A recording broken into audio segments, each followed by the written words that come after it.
Thank you. Let us embrace this beginning with open minds and hearts, seeking the Almighty's blessings through a prayer to inspire and ignite meaningful ideas.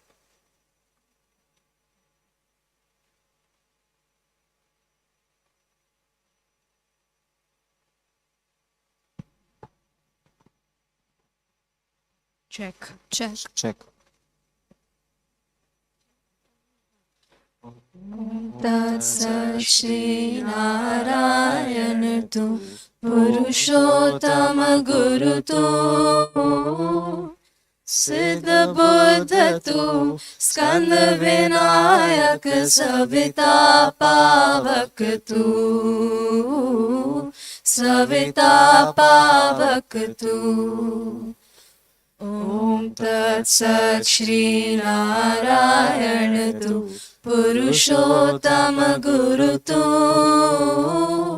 सिद्ध बुद्ध तु स्कंद विनायक सविता पावक तु सविता पावक तु ब्रह्मस्तु यः शक्ति तु issue पिता प्रभु तु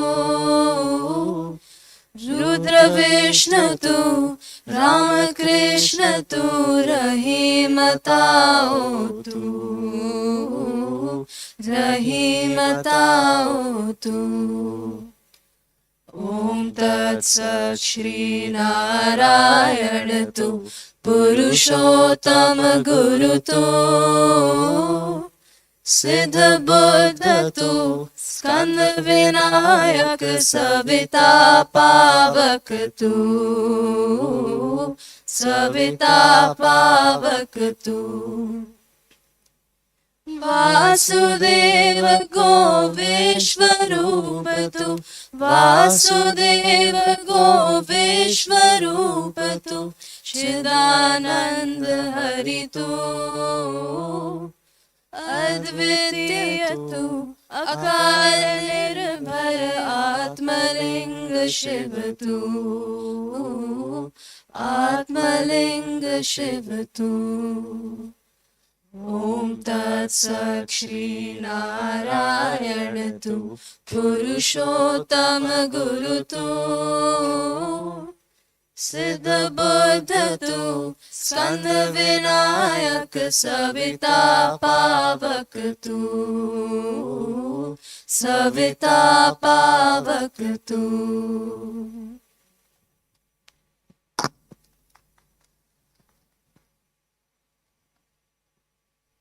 Thank you so much. Now, we all know that dance is a universal language that transcends boundaries, a rhythmic expression of the soul that weaves together the threads of culture, tradition, and human connection. Please welcome our in-house dance troupe, Nritya Sangam, as they showcase a mesmerizing rendition of a classical fusion dance.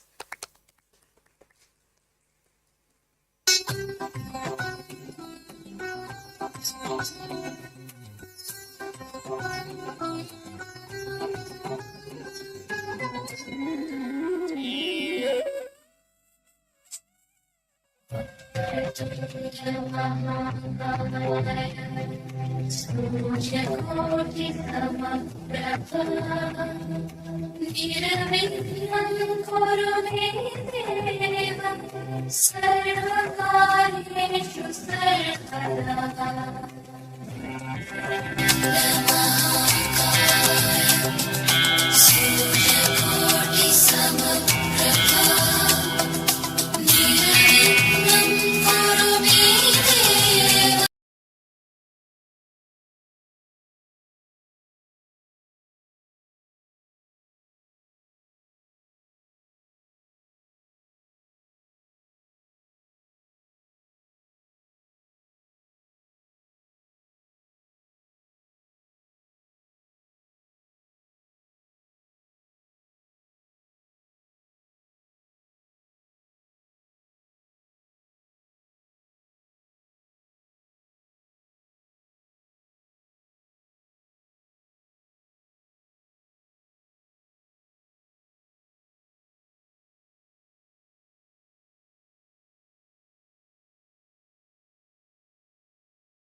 every step, you spoke volumes, turning moments into a dance of magic.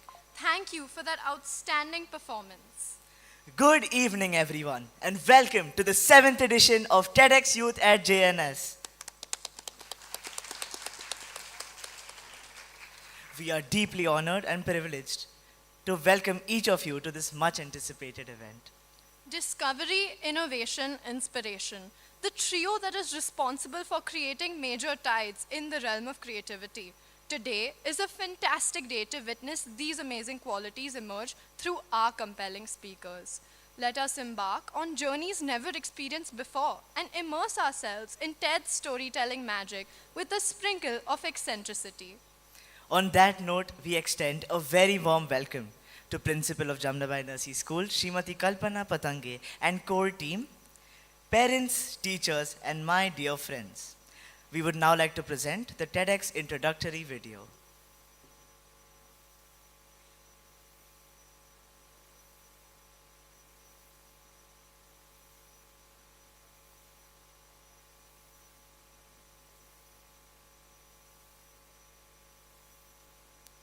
Welcome to something special. Welcome to TEDx. This TEDx event is part of a global conversation that takes place every day in every corner of the world. In schools, in theaters, in workplaces, even in prisons, people gather to hear the best ideas bubbling up in their communities. More than 3,000 TEDx events are held every year in 170 countries. It's a remarkable thing. TEDx events are self-organized under a license from TED, a non-profit organization devoted to discovering and sharing powerful ideas in the form of TED Talks. It's not TED itself, but your local TEDx team of volunteers that has done all the work to put on today's event, including booking all of the speakers. It's this team's ideas, dedication, and time that have made this possible. We really hope today's program sparks an exciting conversation. This is a day for curiosity and for skepticism, for inspiration and for action. The more you enter into it, the more you will take out. And now, on with the show.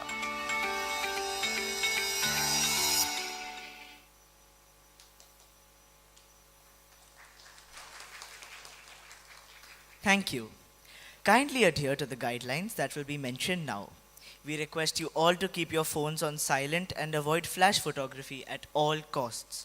Please avoid leaving the auditorium during talks and performances, and feel free to reach out to any organizing committee member in case of any doubts or concerns.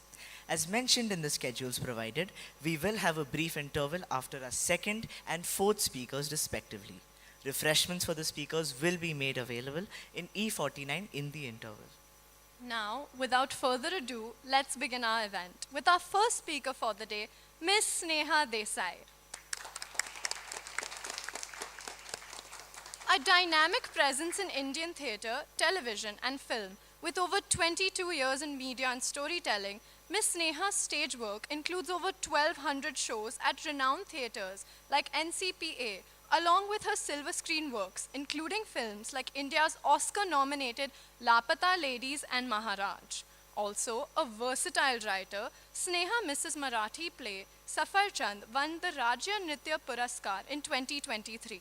She currently writes the highly popular television shows Vagle Ki Dunya and Pushpa Impossible, both of which have clocked over 750 episodes. She is here today to talk to us about how not having a plan is a great plan.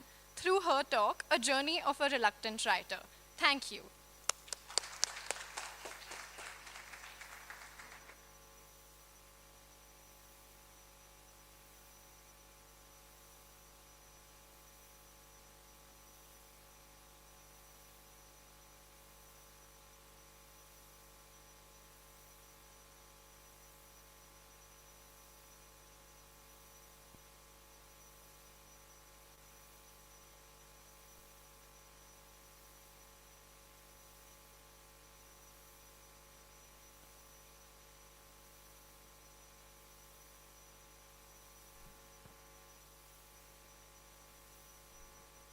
Hello. Yeah. Thank you. Hello everyone, I'm Sneha Desai, an actor and a writer. Some of you may have Googled my name before coming here and might be aware, but for those who really do not know me, my current claim to fame is that I'm the screenplay and dialogue writer of Lapata Ladies.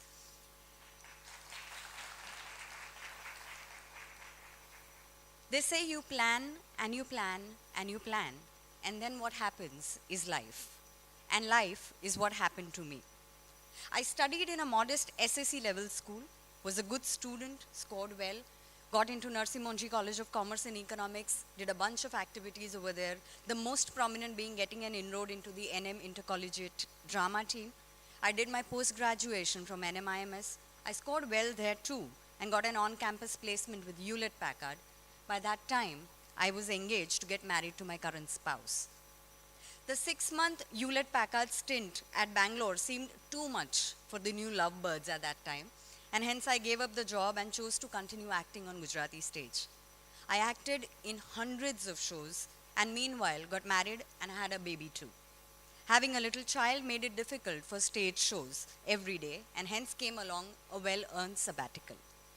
But workaholics who crave for holidays and free time often get bored the moment they get a break. That's exactly what happened to me as well. And because I was homebound, I chose to write and develop stories that caught my fancy. The scripts were reasonably average and went on to premiere at the National Center of Performing Arts. And that's how the writer in me got channelized commercially. So the writer in me is actually as old or as young as my son is. So 14 years now, teenage. Finding a sense of balance and purpose. From Gujarati stage to Gujarati serials, to Hindi serials, to Hindi films, it has been an organically progressive journey. Something I did not plan, but looking back, it seems perfectly plotted. For someone who had nothing to do with performing arts, writing for A-list production houses like Yashraj Films and Amir Khan Productions is a trajectory that one cannot call common. The purpose of encapsulating this entire journey is to drive home the point that all of this was unplanned to the T. But it happened. Call it happenstance, call it fate or destiny, but one cannot call it fluke. Because while all of this was happening, I was there, soaking up the new experiences like a sponge, gathering insights by the dozen and making the most by being a fly on the wall in important production rooms. The subconscious mind is a fantastic hunter-gatherer by instinct, which I now realize. I happen to be a Gujarati, a very proud one at that. I was brought onto the film Maharaj actually for dialect and diction. I progressed to dialogues and then on to associate screenplay. I met Mr. Amir Khan and Ms. Kiran Rao for the first time when I went to narrate the film Maharaj to Mr. Junaid Khan, their son, for his consideration. He accepted, but COVID struck and we were all in an unprecedented lockdown limbo. That was when Lapata Ladies was offered to me and I grabbed it with open arms. The film went on to get rave reviews and is now India's official entry to the Oscars 2025. Lapata Ladies 2 is about people who get lost and end up finding their true and better selves. How a tiny mishap takes you to strange places and how experiences mold you, how they change you, how they better you.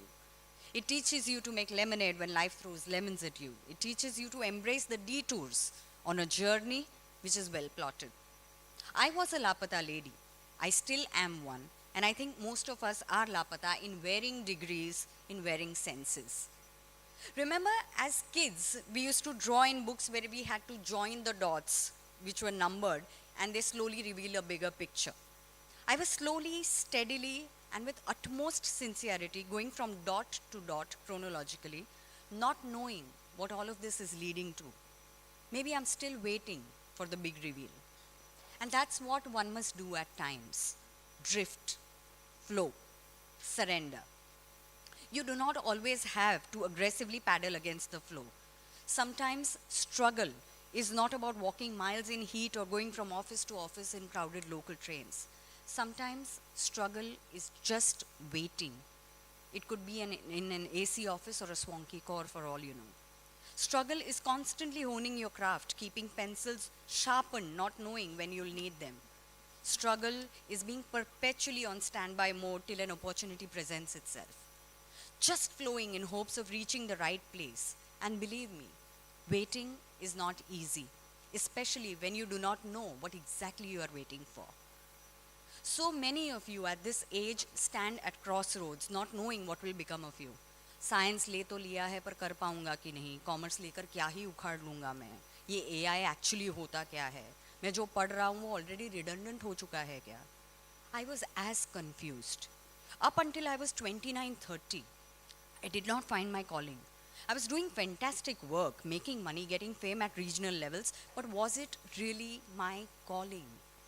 I still do not know. Who is to say if even writing is what I will eventually settle into? Maybe I'll direct, maybe I'll produce, maybe I'll do something diametrically different. All I know is that you will know in your heart when it is right, when the shoe fits exactly. Gut feel is a real thing. It represents data which is too fast for the conscious mind to comprehend. But for that gut feel to kick in, you may have to try 10, 15 different options, and do not be shy of that. Life has become extremely competitive. I see all of you study till you just can't.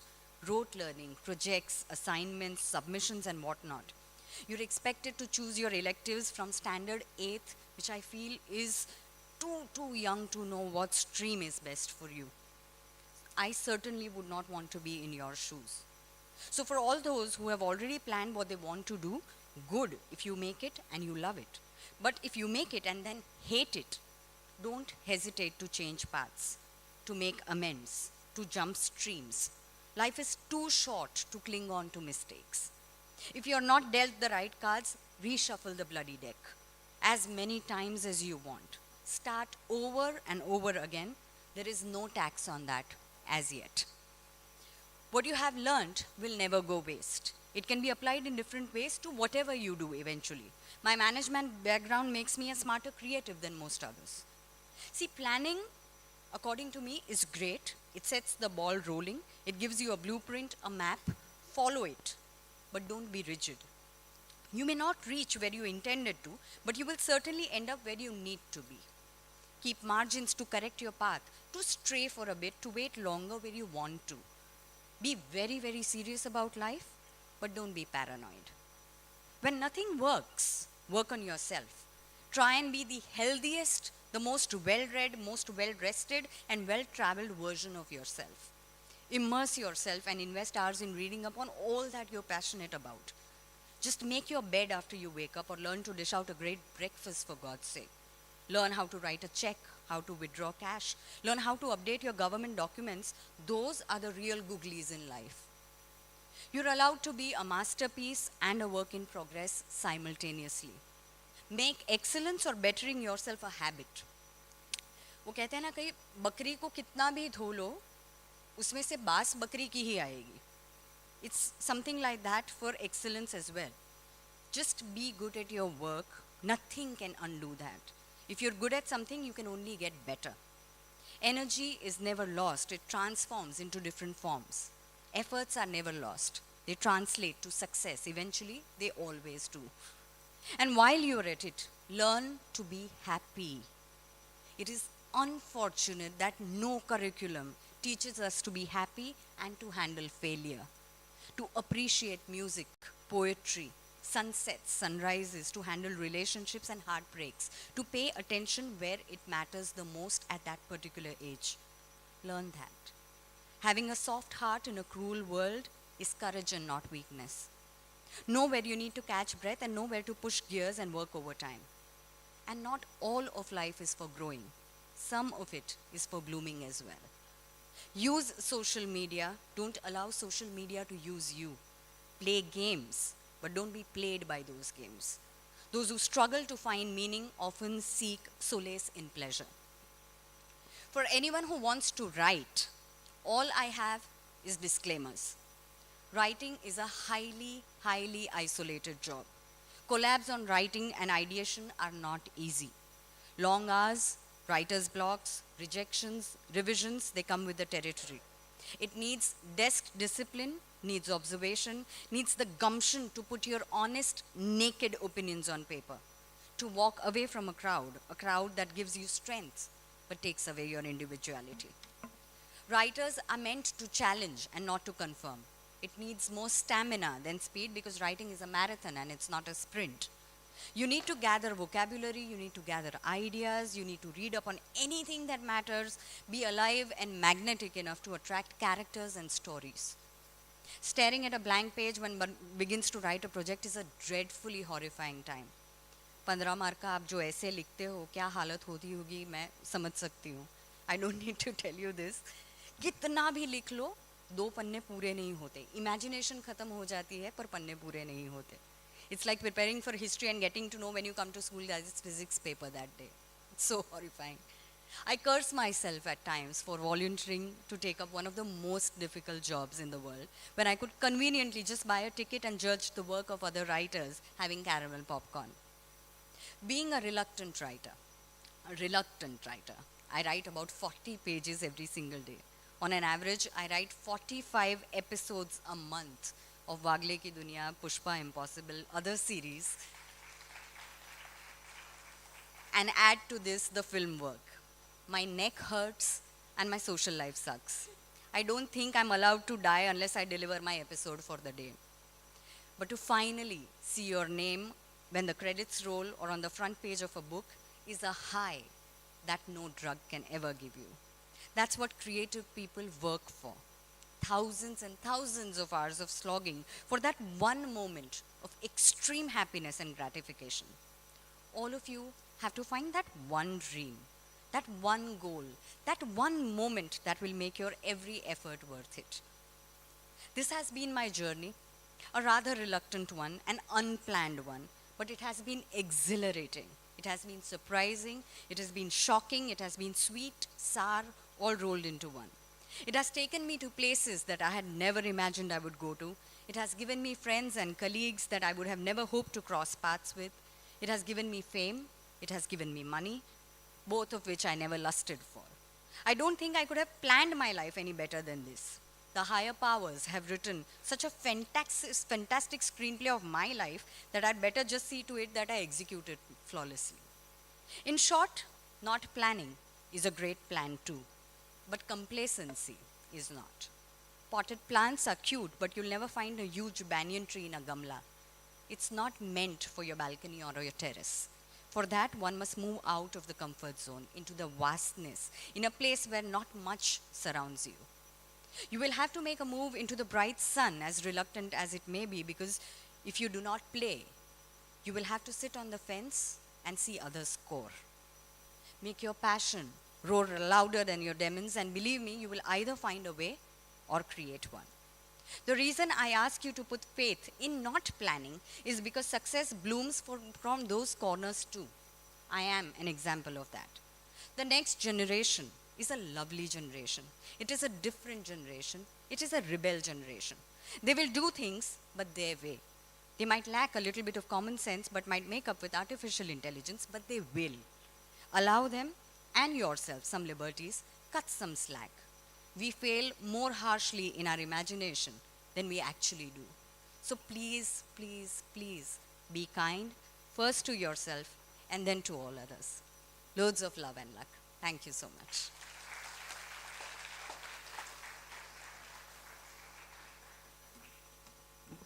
Thank you so much, ma'am. That was truly an insightful talk. We are excited to announce our second speaker, Mr. Hemant Soreng.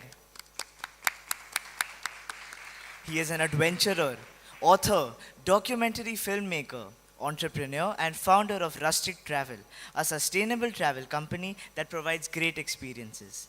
He is an Ironman triathlon finisher and a mountaineer who has summited the tallest peak in the world, Mount Everest. An electronics engineer from DCE and MBA from IIM Bangalore. He has a background in technology and marketing. He transitioned from the corporate world to follow his passion for outdoor exploration. In this transition, he has earned laurels that very few have, and he's here today to share glimpses of his journey. Thank you.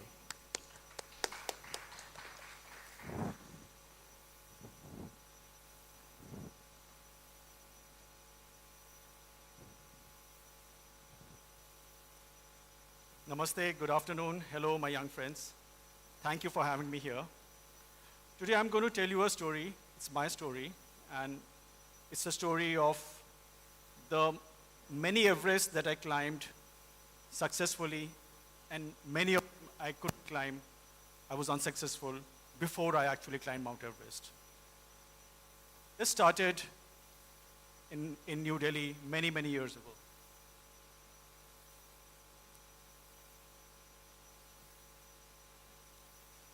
I was born in Delhi. My parents were school teachers, a typical humble middle class upbringing. There were 5 of us, and most often there were more who stayed with us. My parents' meager salaries to support them, my relatives used to come to Delhi for a job.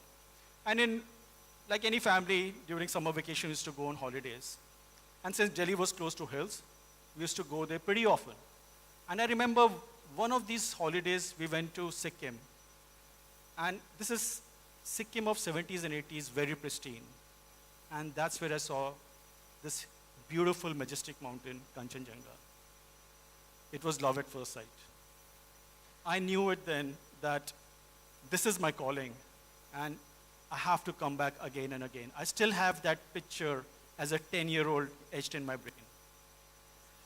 4 years later, life took a different turn. I lost my father when I was just 14, and then the entire focus turned into studies, making something about, do something about yourself, get into a good college, and, get a good job, the usual way. So I did that. I wrote boards.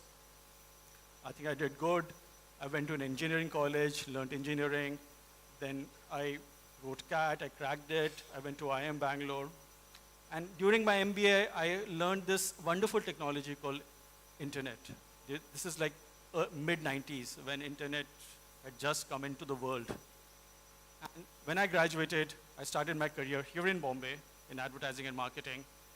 I knew that I had to make my career into that. And 2 years into my career, I took another risk.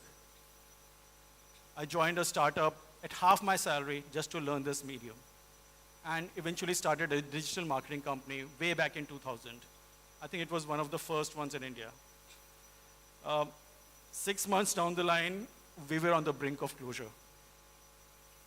We just had passion, but zero money. We didn't have money to pay our bills, pay our employees. So we decided to stuck on, and eventually we turned it around. And 2 years into the startup, we sold it to Ogilvy, a leading advertising agency. We were there, I was there for a bit, and then I took a sabbatical. I moved to Bangalore, and I had a lot of time. I started thinking about, I was generally burnt out, and not happy, even though we did well. So I went to delved into my childhood in terms of looked at those happy hooks or emotional hooks, as I call it. And I found that I was generally happier as a child because of various things. One was sports. I was a good sports person, athlete, footballer. So I started running. And 20 years ago, I enrolled into my first marathon.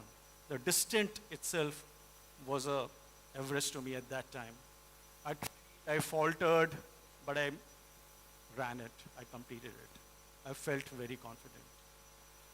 But those questions persisted. And I knew that mountains are calling me. I have to go back. And in 2005, almost 19 years ago, I went to the Himalayas. I did my first multi-day camping trek in Kumaon, in Uttarakhand. And totally unprepared. We had a tough time, but after that experience, I knew that I have to keep on coming back again and again. And which I did almost every year. I went back. And in 2011, I remember I went to Everest Base Camp. I went to Nepal for the first time. And the first time I saw Mount Everest, I was just struck. I met a lot of climbers, Sherpas there. And particularly, I met my inspiration there. This gentleman, his name is Shalendra Kumar Upadhyay. He was 81 years old at that time. So I asked him, are you going to the base camp? He said no. He was going to summit Mount Everest. He would have been the oldest man. I was completely awestruck by his great determination, took this picture, autograph, it's still here, there with me, and came back to India, wished him all the best, and started searching on the net, finding out how his expedition is doing. And I came across this article where I learned that he passed away on the mountain. I was really sad at the time. I remember a friend talking to me and telling me that at least he died doing what he loved the most. I repeat, he died doing what he loved the most. That sentence just stuck to me. And I started asking myself exactly that. Why do we do things, or rather, why don't we do things what we love the most rather than doing things what others love the most? And from there on, I did a lot of things. I left my corporate job. I started traveling more, started trekking more. I remember I had this big list of challenges which I wanted to do. One was to write a book, which I wrote. After many drafts, redrafts, editing, I decided I will climb the highest mountains in each and every continent. So I've done 4 so far, which I did.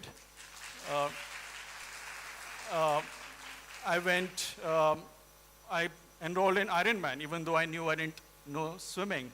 I learned swimming in 1.5 years and swam in the open water and finished Ironman. And I also started a company called Rustic Travel at that time, around 2015-16, a sustainable experiential travel company. And I still run that, and I earn a fraction of what I used to earn in my corporate life. And every day is an Everest for me, running this company, how entrepreneurship is. But it's a wonderful experience. And I realized that during the pandemic, when the world shut down, especially travel and tourism, we had zero money in the bank. But the traveler in me, the itch, we decided, okay, we have to travel. So we took a car out and went around India for 6 months, covered all the 28 states at that time in 2021. The whole idea was to promote domestic tourism and highlight the plight of the front-end tourism professionals who were really suffering during that time. At the end of it, we were facilitated by the Ministry of Tourism. It was an amazing experience. We were able to pull that with, whatever money or lack of it we had. And after all these experiences, I realized that if there is intent, if there is conviction, the universe will conspire for you to make it happen. And that's a belief I had. Inch by inch, year by year, I became more and more confident as things went. And last year, I felt very confident mountaineering skills, climbing wise. And during that time,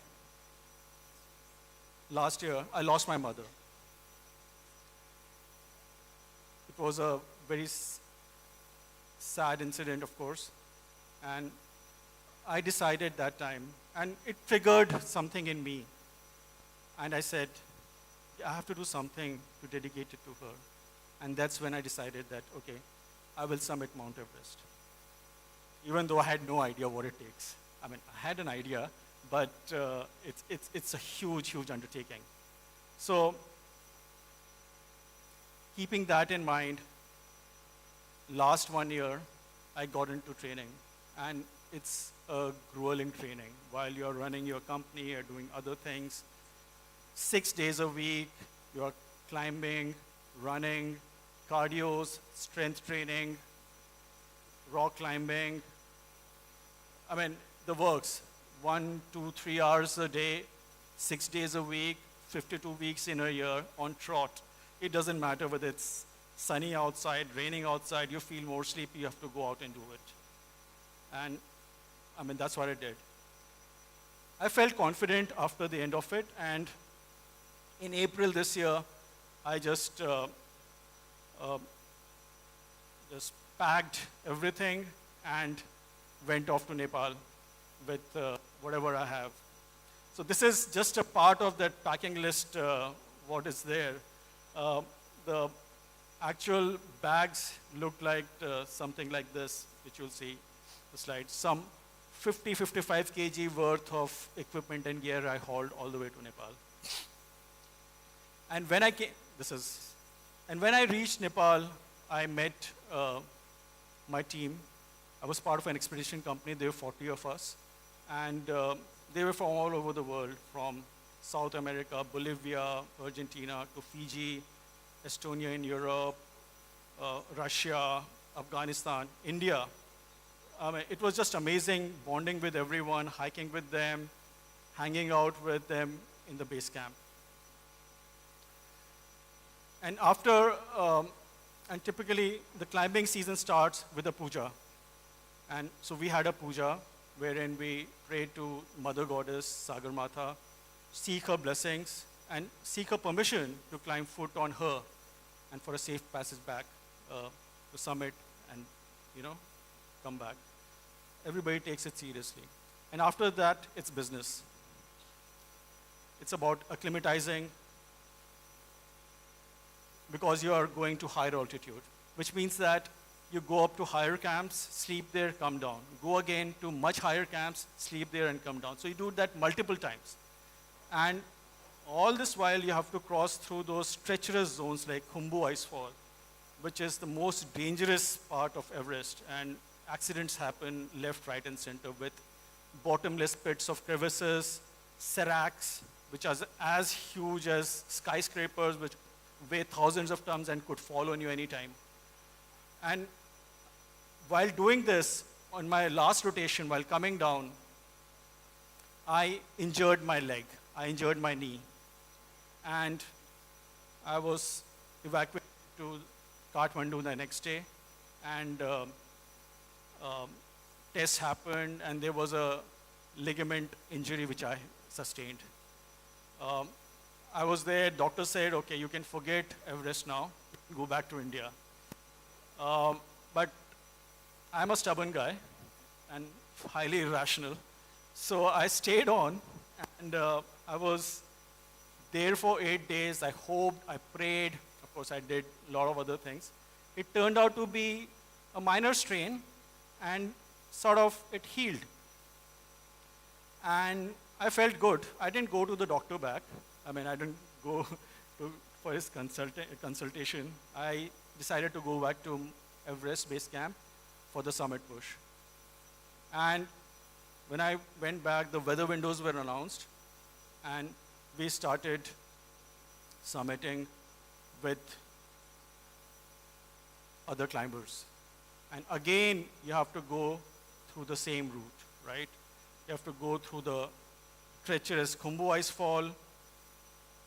You have to go to Camp 1, and from Camp 1 to Camp 2, there's this zone called Western Coombe, which is one of the hottest zones of Everest. I was completely dehydrated, so was the rest of my team. We spent a day there, and then from Camp 2, you go to Camp 3. We were walking in a blizzard while it happened, and when we reached Camp 3, it was snowing there. And finally, we reached, from Camp 3, we went to Camp 4. Among the infamous traffic you all would have heard, typical 7-8 hours took us some 11 hours. Finally, I was at Camp 4. And I stood there after resting, and I looked first time that close to Mount Everest. And that's Everest in the picture if you see. Beautiful, massive, amazing. This is something I had dreamt of all my life. And I decided, okay, let's let's start moving. And I knew it will take some 20, 22 hours of going up and down non-stop in that cold and oxygen. And I was, of course, holding a 4-kilo oxygen cylinder, completely geared, suited, with my heavy boots and everything. As I started walking, bad news started coming in. Two of our climbers, Daniel Peterson and his Sherpa, we heard that they were missing from yesterday. Apparently, they had fallen off the ridge on the Tibet side, and nobody could trace them. Also, a few days ago, two climbers, Mongolian climbers from our team, had died while coming down from the summit. And one Indian climber, Bansilal, from Chhattisgarh, who became very close to me, he was struggling for his life at ICU in Kathmandu. He was rescued from Camp 4. Suddenly, I was like faced with all this. And when you are there, however prepared you might be, you know, mind plays these tricks. I was like, in like two minds, what should I do?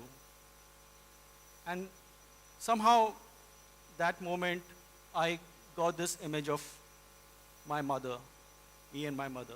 There's a banner which I was carrying on top with her. Somehow, it gave me that motivation and strength. And with that, I said a small prayer to Sagar Mata and started moving on. And it was an arduous trek as I went along. Again, at moments, just about, you can imagine around 10 hours of walking to the top, right? So every time you would feel that, okay, I will not make it. It's becoming colder. You're not able to breathe, even though you have oxygen. It just went along. And each time I was thinking actually of those things I've done in the past, those Everests, those successes or the failures I had. Somehow they gave me the strength to keep on going. And of course, it was beautiful as we went along. So it sort of distracted me as well. And in no time, it became morning, and we realized that we were on the south summit, a very steep section of Everest. And soon we were on the ridge. This is the south summit. And finally, we reached the top of Mount Everest.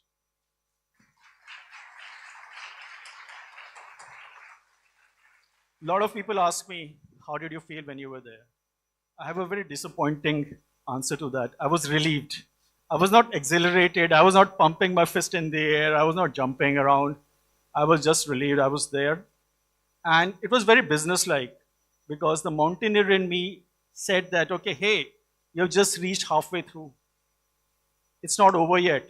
Once you reach back the base camp safely, then when it's over. So we quickly took our pictures and said, okay, let's go down, the Sherpa with me. And as we said that, a bad storm set in. It started snowing, the wind started happening, and there was a complete whiteout. And if we think it's difficult climbing up, try climbing down in that steep mountain. It was really, really very difficult. And as you are doing that, you encounter other people who are there. I met two climbers, one Joshua from Kenya and his Sherpa, Nawang Sherpa. They were struggling right at the summit. Many days later, we just passed through them. There's nothing we could do at the top, in the dead zone. I just said a small prayer for them and went down. Many days later, I found out they didn't make it. Closer to South Pole, midway, there was one Nepali climber who was struggling. We helped him, we gave him some water, comforted him, but we couldn't do much. We just left him there and started walking down. I was completely heartbroken. We couldn't even give him our oxygen cylinder, which we had, because you can't do that on the mountains. He also, next day, we found out that he couldn't make it. So finally, I came back to Kathmandu to the base camp. Yeah, that's the base camp photograph. And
Speakers and dignitaries leave.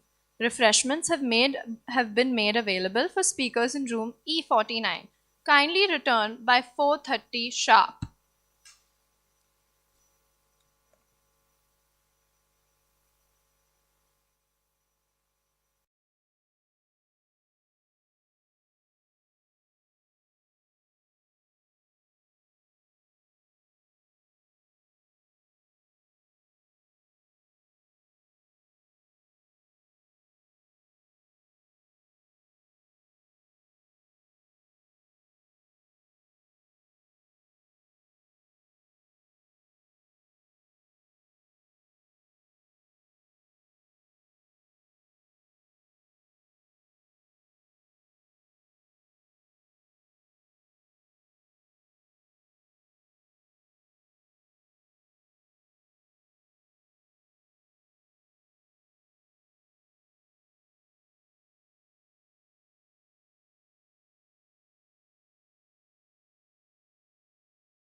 May we please acknowledge the presence of Vice Principal of Primary Section, Ms. Rekha Nair.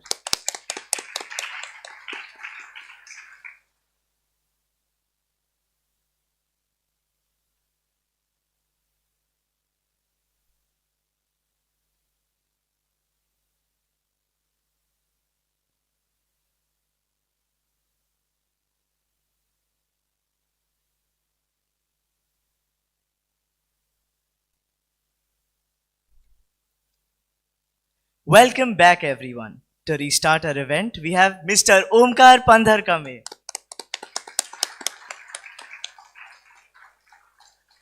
Omkar Pandharkame is a distinguished leader in the AI and entrepreneurship space, serving as the Chief Strategy Officer at Supervity AI, a cutting-edge AI agent working with governments and Fortune 500 companies.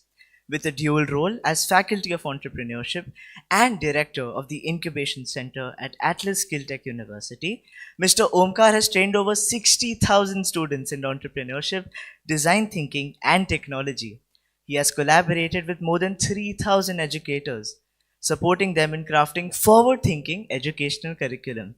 We cannot wait to listen to his inspiring ideas. Thank you.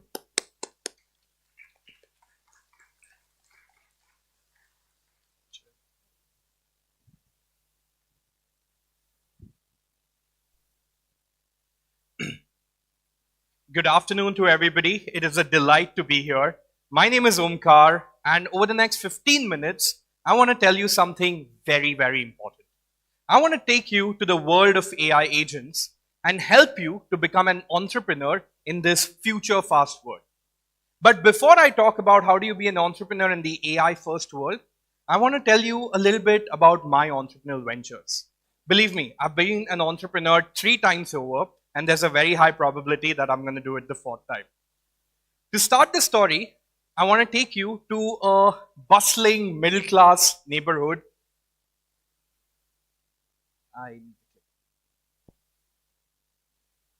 I'm taking you to a small, bustling, middle-class Maharashtrian neighborhood called Kherwadi, Bandra East. Right? Not Bandra West, Bandra East. That's where I spent most of my childhood growing up. And expecting a Steve Jobs to come out of Bandra East, Kherwadi, is a really, really high task. But I was born to working class parents. My mother a principal, my father an HR professional. I scored good grades.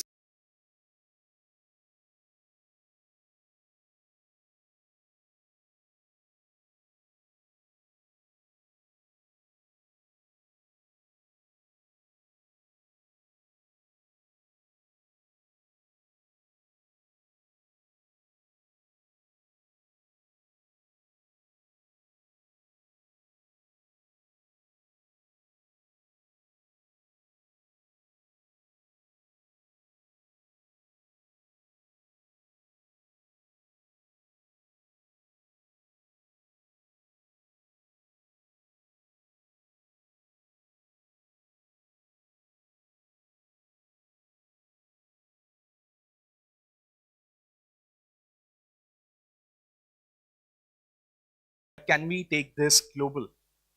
Well, it was not as easy as it sounds, because back then a 21-year-old guy trying to speak to a bunch of 40, 50-year-old cobblers saying that, hey, you know what? I want to put your shoes in New York Fashion Week. The response, beta, ye Fashion Week kya hota hai? But some of them understood, and some of them gave me a chance to create this footwear. Along with my best friends, I created a footwear, and initially it was hard. In the first year, we were only able to sell 100 shoes. But in a matter of 3 years, we were able to sell 10,000 shoes across Lisbon to Hong Kong, from New York to Singapore. After that, what I did, thank you. After that, I earned a little bit of money. Yeah, that was Desi Hangover. After that, I earned a little bit of money out of this whole transaction and business, and decided what every 22, 23-year-old wanted to do, backpack across the world. So I took a brave step, much again to the disappointment of my middle-class Maharashtrian parents, that I wanted to travel the world. So I ended up in Europe. I was backpacking across Europe, and my mind was filled with curiosity. I wanted to learn every language. I wanted to learn how to cook every cuisine. I wanted to learn about different martial arts, but there was only one problem. I had no money. So I thought of an experiment. I said that I know a few things and let me start sharing these few things to the people who are curious enough to learn from me. And in return, they can teach me what they have. What started as a small experiment to satisfy my need of learning a new language and learning a new cuisine suddenly started becoming a movement. I came back to India, and my lifestyle of bartering skills and making new friends ended up affecting thousands and thousands of people. If you see this photo is on my terrace where I used to call a random bunch of strangers with only one promise, actually two. You will learn something what you don't know and you'll make a new friend. This movement was called Skill Street, and we finally made it into an application and a business. After this, third time around, I realized that I had a pattern, right? I find a problem, I find an opportunity, and I like building things around it.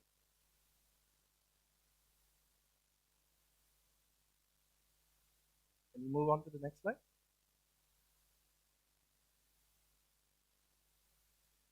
Third up was Beehive. Again, a problem which I saw while in my short duration of a corporate, that people have a lot of knowledge to themselves. But unfortunately, this knowledge is not shared within the organization. So we created a knowledge sharing network for employees so that they can learn from each other and they can tap into tacit knowledge of people so that questions in the organization such as where is that file, who knows that problem stop existing. Now the reason why I'm telling you all these three entrepreneurial ventures is to actually tell you that entrepreneurship the way I did it or everybody did it 10 years ago is fundamentally going to change. And I want to start off that by a small little episode. I was studying psychology in Russia, in Moscow. And I did not like studying in libraries, but I used to like studying in beautiful coffee shops. So one fine day, I thought of exploring a new coffee shop, a little outskirts of the city of Moscow. I end up over there. That coffee shop looked like it survived the Cold War. Right out of a spy movie, I was sitting over there, worn out sofas, dim lights, jazz music playing, and I'm trying to study in that environment. As I'm studying, in comes a tall Russian man. Scruffy beard, heavy leather jacket, sits right next to me. After sitting right next to me, he looks at me, we exchange a pleasant smile with each other, and a few minutes later, in a thick Russian accent, he ends up asking me, "Do you speak English?" And I'm like, "Yes, I suppose." I did not know whether this was a friendly conversation or a start of a KGB interrogation, but I'm like, "Yes, sure." And after a few exchange of pleasantries where he asked where I was from, so on and so forth, he told me that he was an AI engineer. And I had heard the term artificial intelligence quite often, right? Along with the other tech buzzwords such as blockchain, Web3, in tech circles or in sci-fi movies. So I was fairly curious and I asked him, "Boss, what do you exactly do as an AI engineer?" And he got very excited. He opened his laptop and he started showing me a program which it was written. It looked something like a matrix without the cool green tint. Once I started understanding the program, very excitedly told me that he has created a program which integrates into the CCTV cameras across the city to identify people and estimate their social score and think of a probability whether they would commit crime or not. I'm like, this is scary, but interesting. Little did I know I was on my third cup of coffee already. After that, I asked him a little bit more about what exactly happens under the hood of AI, and he started explaining it to me. He was shaking his hands, he was using the napkin to draw some neural networks, and at the end of that conversation, my curiosity peaked. Until that time, all I thought was AI was just a technology. But now I realized AI is actually a potential. It's a weapon of imagination to achieve anything and everything what an entrepreneur aspires to be.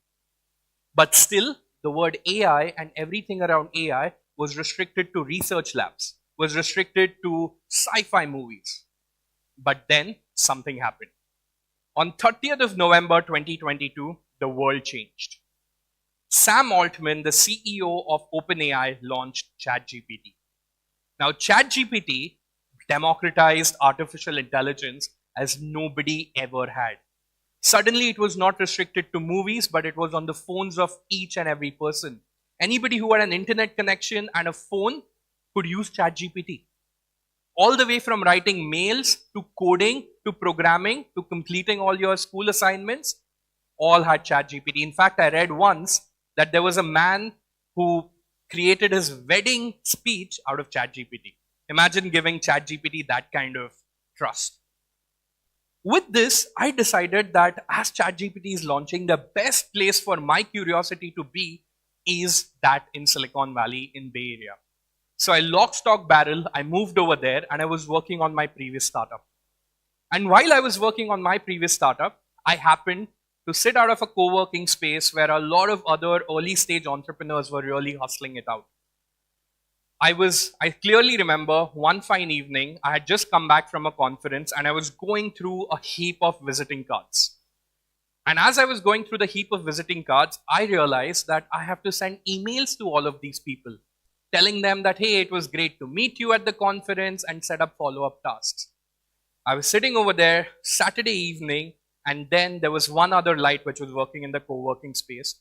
That gentleman walks over, Vijay, I knew him, smart as a tack, okay, somebody who you seem to trust because they know more than you, and he gives me a jab. He's like, Omkar, don't you think that life would be easier if you clone yourself?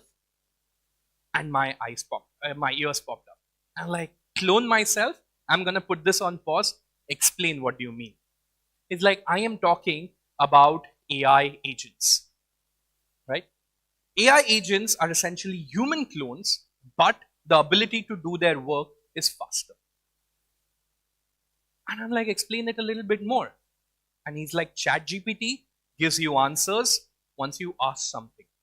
But AI agents execute things when you ask it. All you have to do is give it a prompt, like go through all my visiting cards, understand what is the context, and send emails and schedule meetings. Your 3-hour work is condensed into 3 minutes. And this was something fascinating. And this again doesn't seem as a distant future. Excited enough, I started researching and understanding how AI agents can impact our daily lives. And this is the opportunity what I want to present to you, where being an entrepreneur is never going to be the same again in the world of AI agents. The way I build businesses, the way people build businesses 30, 50 years ago, it has completely changed. And you know how it has changed? It has never been easy. Building an entrepreneurial venture as of today, 2024, it has never been easier. But of course, it comes with a caveat.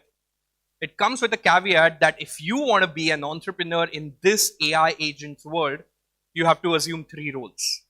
And I'm going to tell you what those roles are. Role number 1 is that you have to be a dreamer. And dreamer essentially means that your ability to think about infinite possibilities. Your ability to think of purpose, because everything else is going to be an AI agent's job. Doing market research for you, pulling up reports, everything around can be delegated to AI agents. But bringing purpose to the company, thinking how high can you fly, that's the responsibility of the entrepreneur. The best part, that is the only responsibility of the entrepreneur. Role number 2 is that of the builder. Now here's the funny part. The heavy lifting, 0 to 1 journey of building an entrepreneurial venture can be easily given to that of AI agents. But imagine this, your venture is the horse, the AI agent is the lake. You are the one who has to carry the horse all the way to the lake and make it drink. There is no better time to actually showing execution skills, because everything is going to be served on a platter to you. Your AI agents are going to do all the heavy lifting. You want your license, it's a prompt away. You want your market research reports, it's a prompt away. Your ability to action on those is what's going to be determining whether you're going to be a successful entrepreneur. Number 3, and the most important one, is being the navigator. The navigator is somebody who is able to hit the curveballs right out of the park, because the bad part about this is that it's going to be easy to become an entrepreneur, which means that it's going to be highly competitive. Your 1 to 100 journey of an entrepreneur in the world of AI agents will make sure that are you in the position to actually manage uncertainties. Your ability to synthesize the data and take critical decisions is what it matters. So forget about hard skills about entrepreneurship. They're all going to be taken care by AI agents. I want a marketing guru, it's an AI agent. I want a sales superstar, there's an AI agent. But all I have to do is ascertain these 3 roles. And in order to do that, what can you do right now is what I'm going to tell you in the next minute. I'm going to tell you the 6 tenets of becoming an AI first entrepreneur. Number 1, go home and get your hands dirty with AI tools. We're just talking about the layer when we're talking about ChatGPT. Every single day, new AI agents, AI tools are launching. Learn how they work, learn what is the application of it. No age is too young to actually understand how AI works, and there is no profession which is excluded which AI agents can't really help. Number 2 is look for problems, not ideas. It becomes extremely easy to start thinking of ideas, but let me tell you, the fundamental of entrepreneurship is ability to spot problems and solve it. It's easy to think ideas, it's difficult to find problems. But we are blessed in a country like India where you just step every 2 meters, you're going to find a problem. Your responsibility is to fall in love with that problem and look at AI agents as your weapon of choice to solve them. Third is experiment and try and fail again. The whole idea is 10 years ago when I started my first business, my experimentation cycle was at least 3 months. With AI agents, you can experiment within 3 hours. Whether this is going to work, not going to work, you can keep experimenting, you can keep iterating. The speed at which you're able to experiment is phenomenal right now. And with every experimentation, you're going to taste failure. But once again, cliche, but every failure of your experiment is getting you closer to the right one. The fourth one is cross collaboration. And I cannot emphasize that you need to start collaborating with people who don't look like you, who don't think like you, who don't have the jobs like you.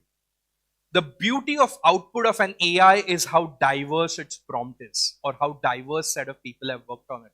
Same thing as an idea, right? An idea is only as beautiful depending on how diverse set of people have actually worked on that idea. So here's your opportunity to start building a community, not with the people who look like you, who work like you, who literally admire the same things as you. Then keep thinking small, keep thinking big, but start acting small. You do not have to go out there and solve hunger, poverty problems from day one. But look around you. You want to fix your classroom management, you can build an AI agent for that.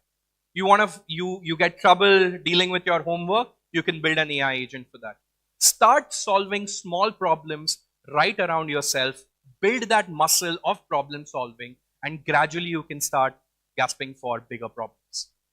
And last but not the least is develop a human AI entrepreneur mindset. And what do I mean by that? Is essentially that leave the heavy lifting to the AI agents. You should not be wasting time in doing tasks which is mundane, which is repetitive, which is not helping you think, strategize, or give a creative output. The world is going to be reshuffling. They're going to be only one set of people. They're not going to be 2 sets of people anymore. People who are doing mundane, repetitive tasks and people who are thinking and doing creative things. This set of people, the people who are going to be doing creative things, are the ones who are only going to survive. Because an unfortunate truth about AI, and irrespective of what people keep on telling you, AI most definitely will replace a lot of jobs. Jobs which are repetitive, jobs which are redundant, AI is going to be starting to take those jobs. They have. In the last 3 years, we have already seen that. But the best part about all this is that there is one job AI can never take. In fact, that job actually created AI, and that job is of entrepreneurs. Thank you so much.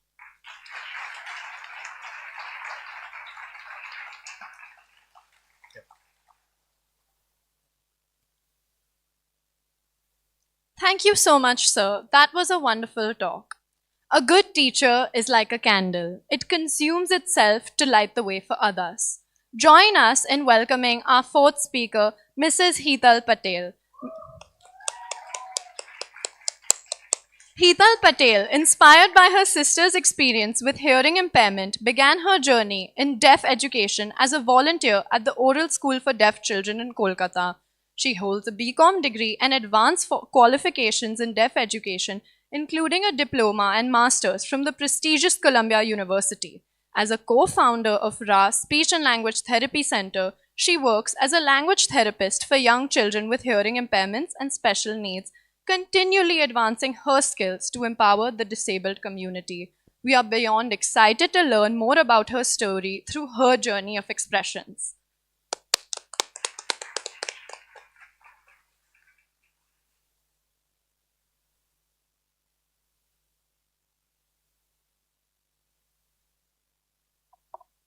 Hello, everyone.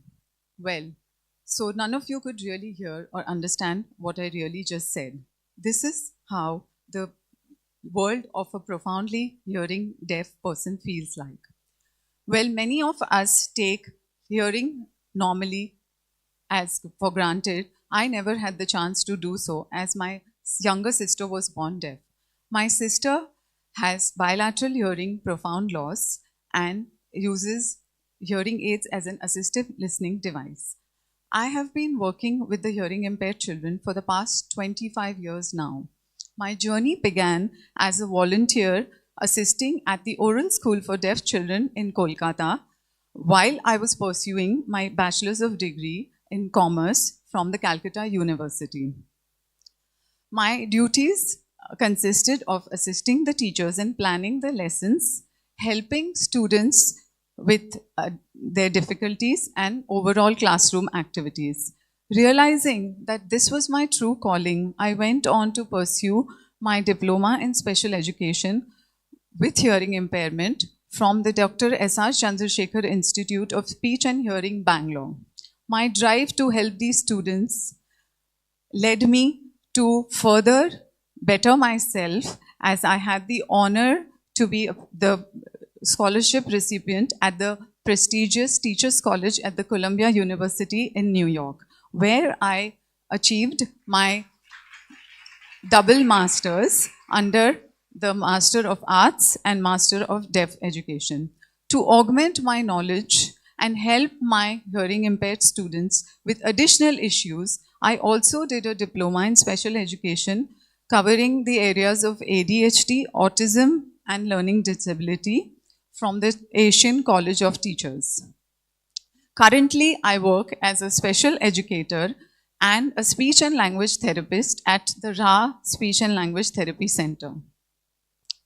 My motivation was mainly impacted by my experience of working at my sister's school, where looking at the teachers work with so much hard work and dedication and seeing how it helped my sister become an independent and confident individual. It made me motivate and made me want to give back to the society in return.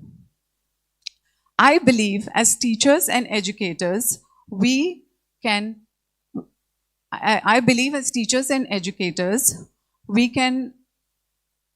develop the child's listening and help them grow and show them the path of success and knowledge.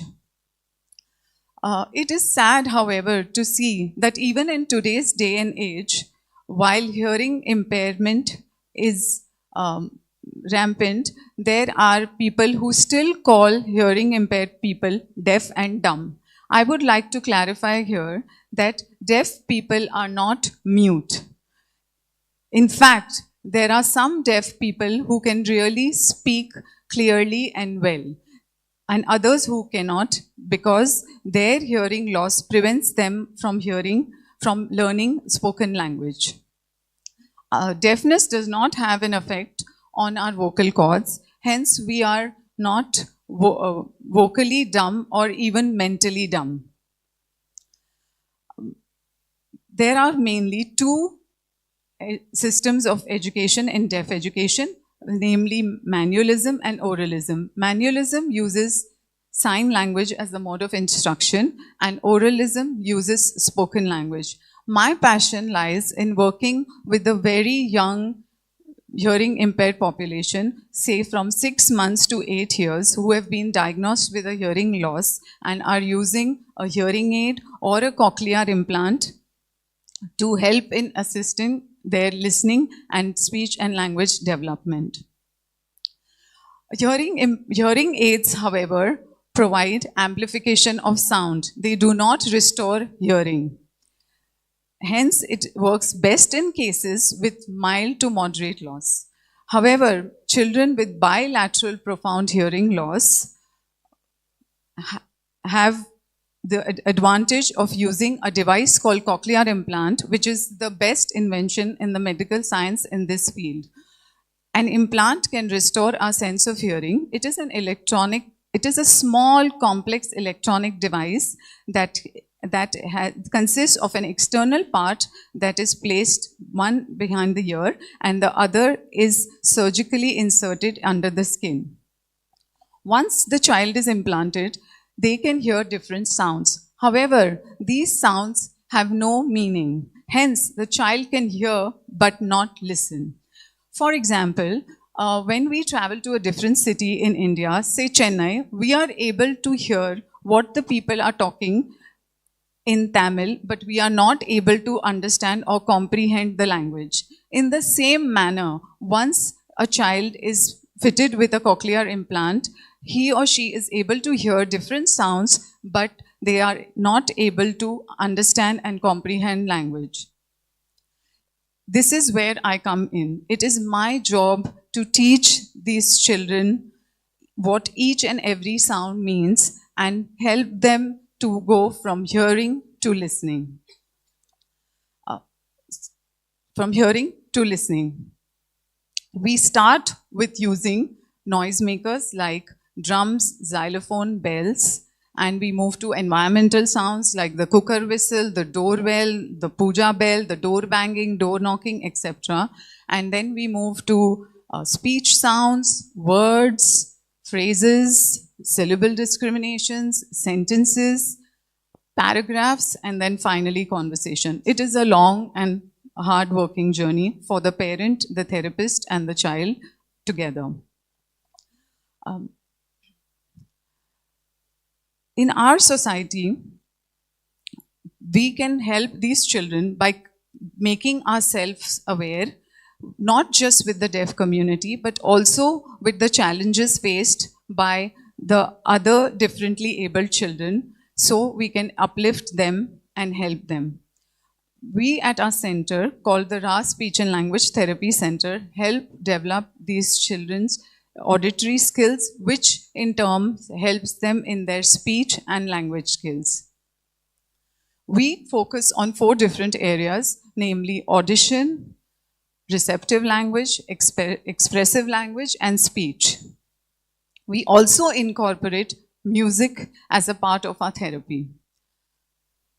However, the entire hearing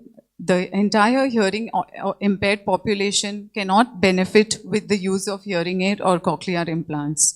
Therefore, a lot of them use sign language as a mode of communication. In India, the Indian Sign Language is recognized and used by different schools as a mode of education and communication. The child's selection of the mode of communication and education depends on their hearing loss and other socio-economic factors. We advocate bilateral stimulation, which means listening with both ears or providing a device on both ears. Say we are listening to music and one of our headphones is not going to work.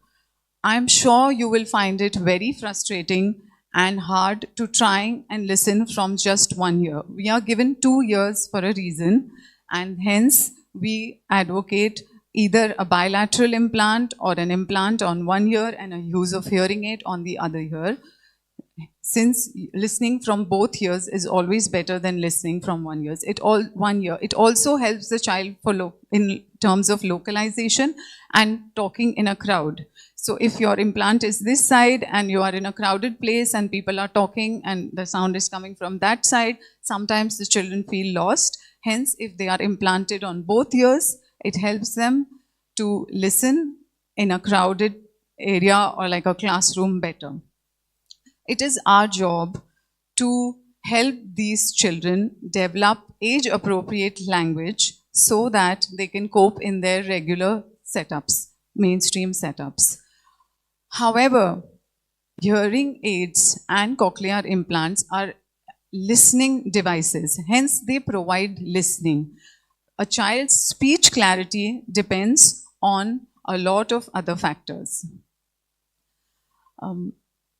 I would like to thank my,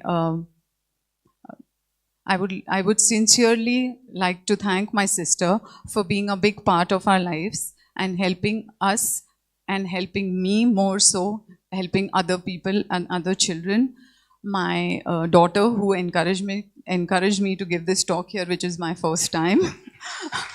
And my husband and his family for always supporting my passion for working with the deaf kids. Most importantly, my partner, Ms. Shelly Anjaria, who co-created and envisioned RA, where we help around a lot of kids with mainstream schooling by providing them with speech and language. Also, a big thank you to all my mentors over the years, especially Mr. Dr. Ramesh Oza sir, who has been a pioneer in the field of cochlear implant and has always guided my path. I would like to say here that end this talk here with a question that you all can think about. Do we honestly feel empathetic towards differently able people managing their daily life, or do we only feel sympathy for them? I would like to also bring to your attention the major challenge that these hearing impaired children face, and that is of social isolation. It is very difficult for them to make friendships with hearing peers with the challenging communicative opportunities that they have. Inclusive education ensures and requires all children to have equal opportunities for learning. However, it should also include changing attitudes and perspectives. I would thus request everyone here to create awareness, as creating awareness and spreading awareness about hearing impairment or other disabled people, children, will help them in the long run. The early intervention and early identification is crucial in our field. Hence, newborn hearing screening is mandatory in a lot of countries. However, in our country, it is not mandatory yet. If it was, then the 63 million hearing impaired cases that are documented could have achieved help or intervention early on. Hence, moving from here, if infant screening or early intervention or use of cochlear implants or hearing aids or simply inclusive education or use of sign language, if any of these methods are remembered and spread to other people, a lot of hearing impaired children and others will benefit in the society. I would request everyone to try and interact with these children and treat them with the same respect and kindness they treat others with. Thank you so much.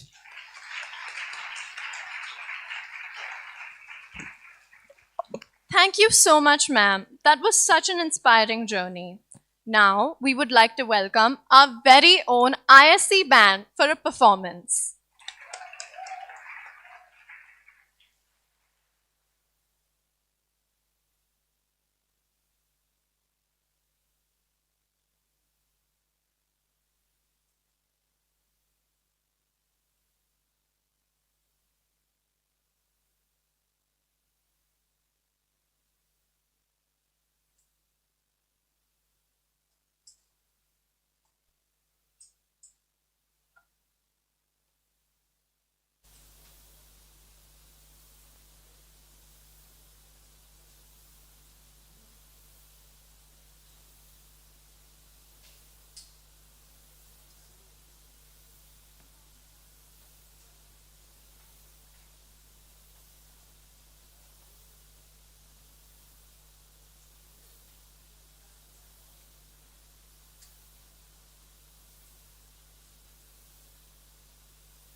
we request the audience to stay seated and be patient as we set up for the band performance.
check, check, check.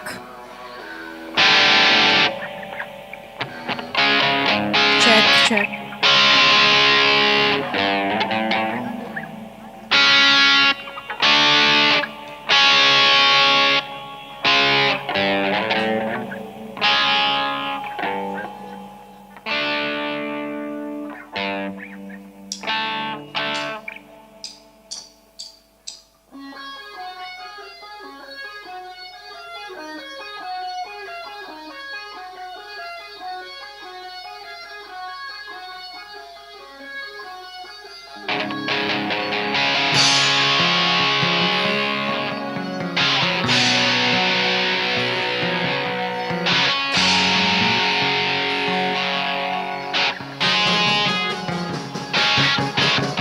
She's got a smile that it seems to me reminds me of childhood memories where everything was as fresh as the bright blue sky.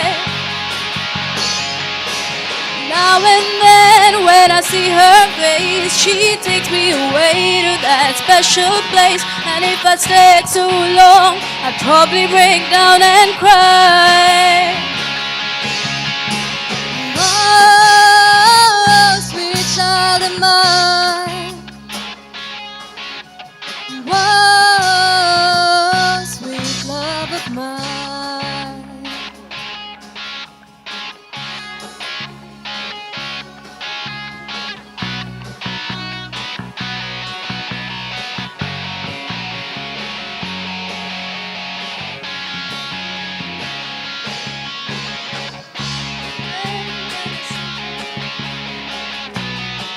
To that special place, and if I stay too probably break down and cry.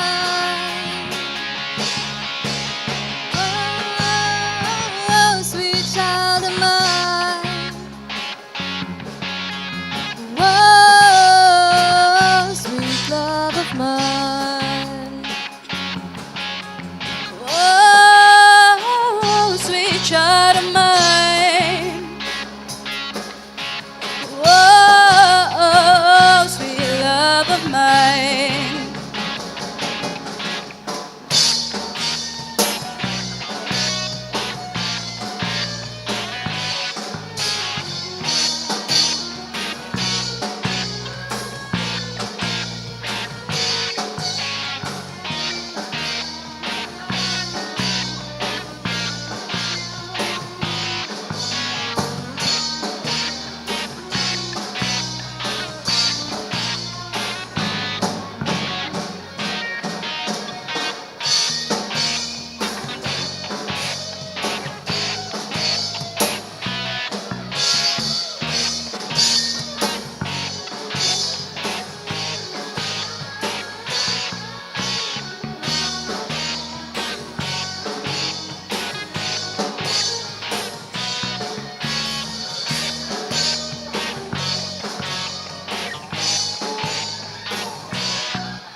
Where do we go now? Where do we go? Where do we go now? Where do we go?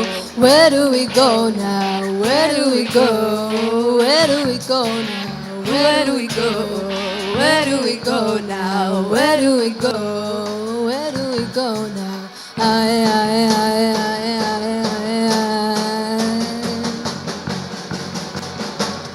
Where do we go? Where do we go now? Where do we go? Where do we go now? Where do we go? Where do we go now? Where do we go? Where do we go? Where do we go now? Where do we go?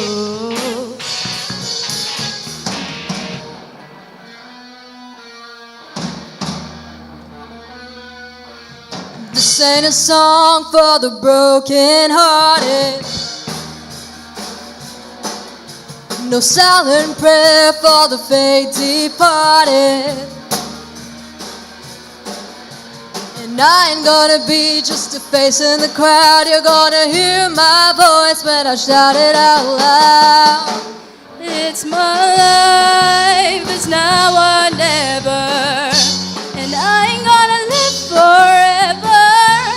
I just wanna live a life, my life. It's my life. My heart is like an open highway. Like Frankie said, I did it my way. I just wanna live a life, my life. It's my life.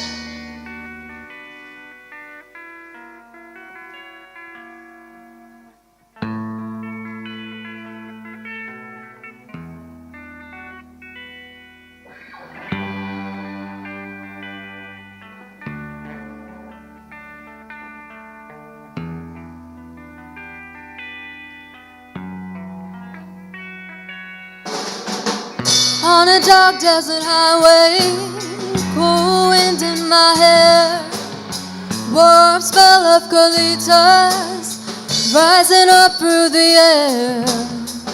Up ahead in the distance, I saw a shimmering light. My head grew heavy and my sight grew dim. I had to stop for the night. Then she stood in the doorway. I heard the mission bell, and I was thinking to myself, this could be heaven or this could be hell. Then she lit up a candle and she showed me the way. There were voices down the corridor. I thought I heard them say, welcome to the Hotel California. Such a lovely place. Such a lovely place. Such a lovely place. Plenty of room at the Hotel California. Any time of year. Any time of year. You can find it here.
समा है ढीला क्यों पानी गीला गीला क्यों गोल क्यों है जमीन सिलक में है नरमी क्यों आग में है गर्मी क्यों दो और दो पाँच क्यों नहीं दुनिया में है जंग है ये मौसम क्यों चांद दो क्यों नहीं दुनिया में है जंग क्यों बहता लाल रंग क्यों सरहदें है क्यों हर कहीं सोचा है ये तुमने क्या कभी सोचा है कि है ये क्या सभी सोचा है सोचा नहीं तो सोचो अभी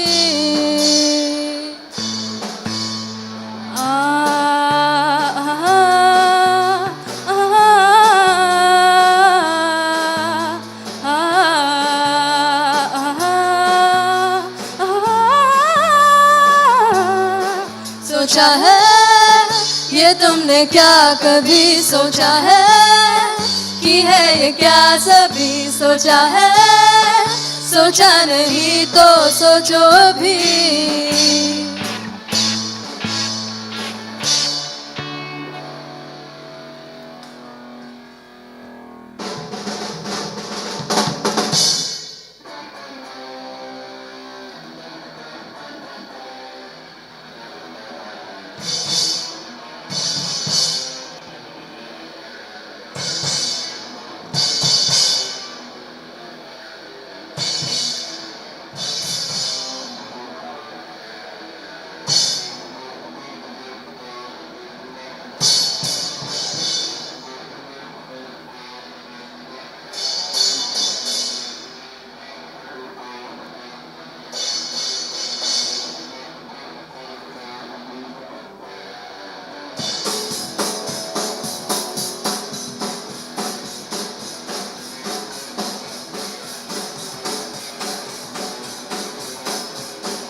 Thank you. Thank you.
That was a truly electric performance.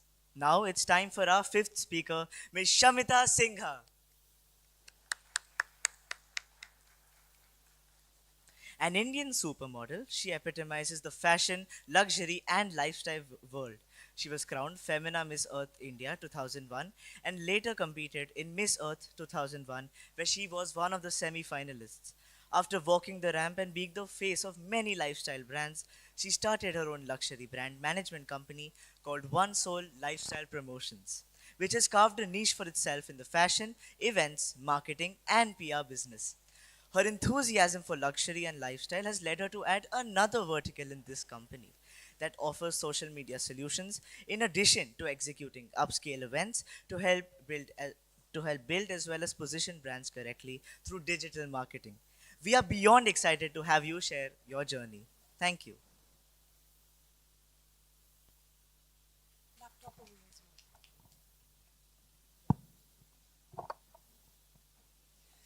Good evening, everyone. Big hello to all of you. Firstly, thank you so much for having me here. I'm Shamita Singha, as Nick very sweetly introduced me already, former supermodel and Miss India Earth many, many years ago. I'm not going to tell you which year. But firstly, once again, thank you for having me here. It was actually an honor and my pleasure to be here. And when I received that call from a prestigious school like Jamnabai, I was more than happy to take this up. So I'm going to dive right into this little talk that I've prepared for all of you. I was told that I wasn't really supposed to have any script or cue cards, but I'm going to cheat a little bit today. I do have some cue cards because there's some really important points that I don't want to miss. So you will catch me reading out of my cue cards, but I promise I'll try and make it as interesting as possible. So here goes.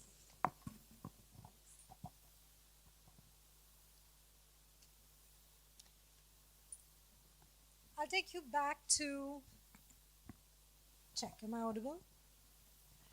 I'll take you back to when I was about your age, all of you in 10th, 11th, I think. And I remember asking my father, what should I do? Who can I be? And he said, you can be whatever you want to be, as long as you stay true to yourself. Choosing a career path, I'm sure, is a very, very daunting phase of your life. Hundreds of opinions, hundreds of expectations from friends and family. And then, of course, comes confusion, right? But it's only natural, it's only normal. Now, in hindsight, if I think about that confusing phase that I went through about what should I do and who should I be, now I feel that was a pretty exciting time. But only when you look back many years later.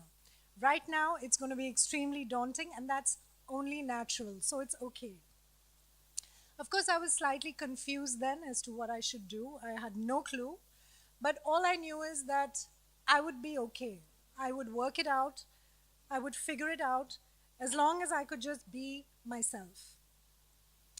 My parents were actually keen that I become a pilot. And so was I. I was always interested in the aviation industry. And my father was also flying for an airline at that time. So I took up physics and maths as an extra subject because I had already chosen my field in college, which was arts. And I was majoring in English literature at that time because that was my area of interest. But I tried. I took up physics and maths as an extra subject and I could not handle it. I just couldn't. I realized that I wasn't cut out for it and I had to stay true to myself, right? So I told myself it's okay. If I can't do this, I'm sure there'll be more to come.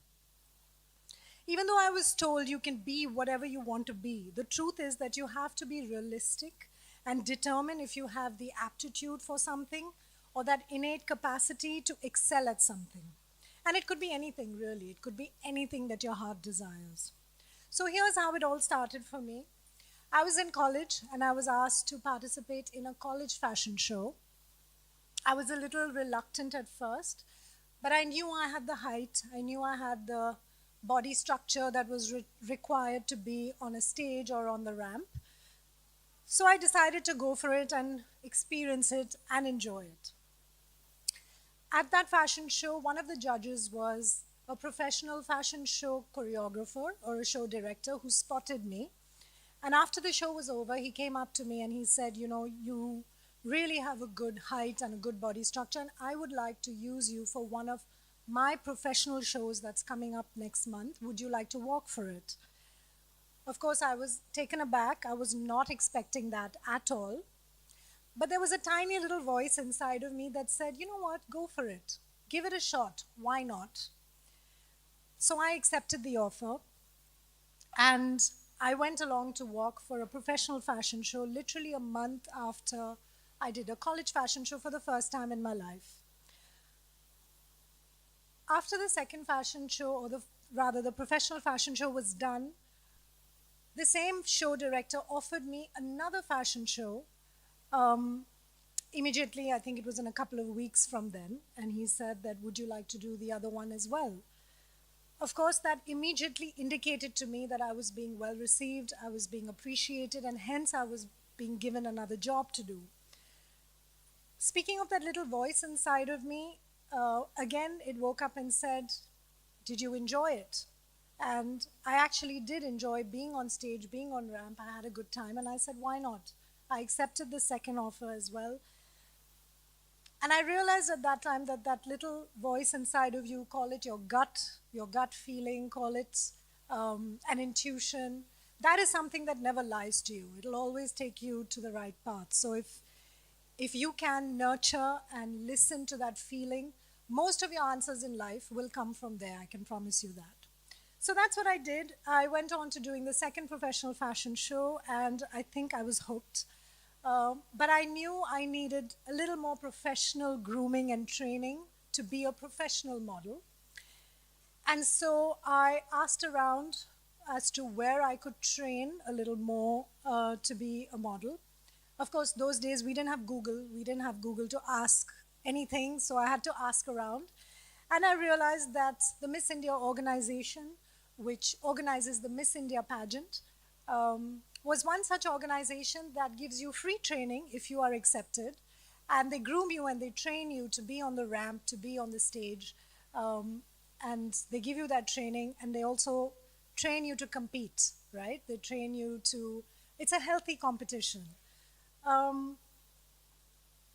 So I decided to apply for the Miss India pageant.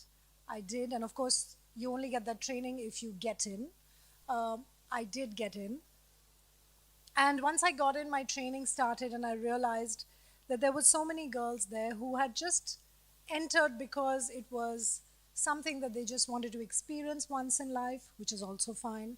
But they weren't really realistic about whether that is a profession they could carry on forward, right? So even though, you know, you have dreams and you have desires and you have this voice inside of you that tells you, go for it, do it, you have to couple that with realistic realistic goals and realism, and ask yourself, for any profession, do I really want to do this? Is this something that makes me happy? Can I handle it? Can I do this for a long time to come? For me, the questions were, do I have what it takes to be a model or a beauty queen perhaps? Do I have what it takes to be an actor or an anchor? Do I have all the attributes and the attitude, or the right attitude, to carry this forward? All these answers I got during my training at the Miss India pageant. The beauty pageant world is something which is, or was at that time, very misunderstood. I think today it's not that misunderstood, but back then it was a bit misunderstood, where everyone thought it was just about, your physical appearance. It was all about just walking down the ramp in a bikini. But the truth is, the pageant actually, or even today rather, because I consult with the Miss India organization even today, pageants then and even now have always focused on bringing the best out of you, right? So apart from your physical appearance, your grooming, how to dress, how to walk, how to impress people, They also focus on public speaking. They focus on personality development. They focus on how to woo a crowd and, how to woo your judges, woo a crowd, how to be able to, put forth your ideas and your opinions. Um, it gives you a boost of confidence. It builds your personality. So it's actually a very holistic and a wholesome training. It's not just about walking in heels, putting on hair and makeup, and walking in a swimsuit. It's a lot more than that. They also train you to compete, right? So in today's world where there are so many people available to do so many things, competition is fierce in any field, right? In any department you go into, there is competition. So the pageant actually also trained me to compete, and in a healthy way. So I learned a lot at the pageant, and I realized that the world of glamour that I had just walked into was not easy. Um, Again, contrary to popular sort of belief that the world of entertainment and glamour is extremely fun and games and exciting, it's hard work. Let me tell you that it's a lot of hard work. It's long working hours, sleepless nights, a lot of discipline, where you have to really, really work hard to maintain yourself, exercise, diets. It's a lot of, it's hard work. Also being able to handle the people there, right? So in this industry or in the entertainment or the fashion industry, there are a lot of, you meet all kinds of people. And just learning to adapt and learning to deal with those kind of people is also hard. So, of course, my whole, this bubble of, okay, this glamour world will be fun and exciting. Of course, it was. It's not that it wasn't fun. But more than fun, it was a lot of discipline, a lot of hard work, which, if you're willing to put in and you realize that you need to know how to handle the people in this industry, you will somehow be able to stay afloat in this industry, which is what I did. Um, so yes, pageants prepare you for a lot of things. Like I said, beyond the physical, they prepare you for public speaking, etiquettes, personality development, etc. It prepares you actually to go anywhere in life after that, because it's not just that you get into modeling or acting after that. Once you've trained to compete, you've trained to have, develop your personality, you can speak well, dress well, impress people, you can actually take that and go anywhere in life. I mean, we all know first impressions are always the lasting one, right? The first impression is something that makes people sit up and go, wow, this person is well spoken, well dressed, confident. And that's something that can get you jobs and work. And gates just open for you. So that's something that a lot of us learned at the pageant as well, that even after, life after the pageant, we could take it anywhere. We could take our developed personalities and go and impress people in any field. Another thing I realized that pageants teach you is, actually not just pageants, but this particular industry teaches you how to deal with rejection, which is a very, very important lesson that we all learned. So say you have the physical attributes, right? Say you're tall, you've got a great body, you're good looking, you have, good structure. But that's not enough to get into modeling or get to be a beauty queen or to get into acting, is it? It's not. It's not just about that. It goes much beyond that. Ask yourself, do I have the right attitude to deal with this industry and be here for a long, long time to come? Do I have the confidence? Do I have the ability to deal with the competitive people in this industry or the competition that's in this industry? And can I deal with rejection? Rejection is a huge part of the glamour world. Learning to deal with rejection is the number one lesson that you learn here, like I said. People are trying to enter the modeling and acting field every day, hundreds of people, right? So in a sea of people, you're just one of them. And there will be loads of times that you will be rejected. And it's okay. If we know how to handle that rejection or deal with rejection and continue, pick up the pieces, walk again, try again, be consistent, be disciplined, you'll be okay in this industry. So it's a lot of perseverance as well. Coming back to the pageant, I didn't win the pageant, but later I was handpicked or selected by the organization to represent India at the first ever Miss Earth pageant, which was happening in Manila that year. Of course, I went through a lot more grooming and training, a lot more rigorous training to represent India, which is what taught me a lot more as well about this industry. And at Miss Earth, I fared pretty well. I bagged 5 or 6 subtitles. I was in the top 9. I didn't win that either, but that was one of the greatest experiences of my life. I came back to a lot of appreciation, a lot of applause, and I had a string of jobs waiting for me, magazine shoots, runway shows, ad film shoots, and that's how my career started in this industry. The world of modeling then and even now is actually a very, very professional one, which is what I wanted to convey to all of you today. If you get onto the right bandwagon and meet the right people, it's a very beautiful professional environment. How do you know if you're meeting the right people? Well, there are loads of ways to know that if you are meeting the right people to be in this industry. But I think the most logical dead giveaway is to work with and meet with people who do regular work, people who are working in this industry regularly, day in and day out, who are known in the market, and they're so busy doing so much work, they don't have time for small talk. So that's your giveaway that you are on the right path, you are meeting the right people, you are working for the right people. It's not only about showcasing your portfolio as a model or an actor to them, but you must check their portfolio and their body of work as well. So you know that they are as much in the game as you want to be. So I spent the next decade of my life walking for the big A-list designers, shooting for the known brands, ads, magazines. I was featured in reputed magazines and publications as well. But again, you cannot allow all this to get to your head. There's fame, there's money, there's success, there are people around you all the time, and different kinds of people, different types of people.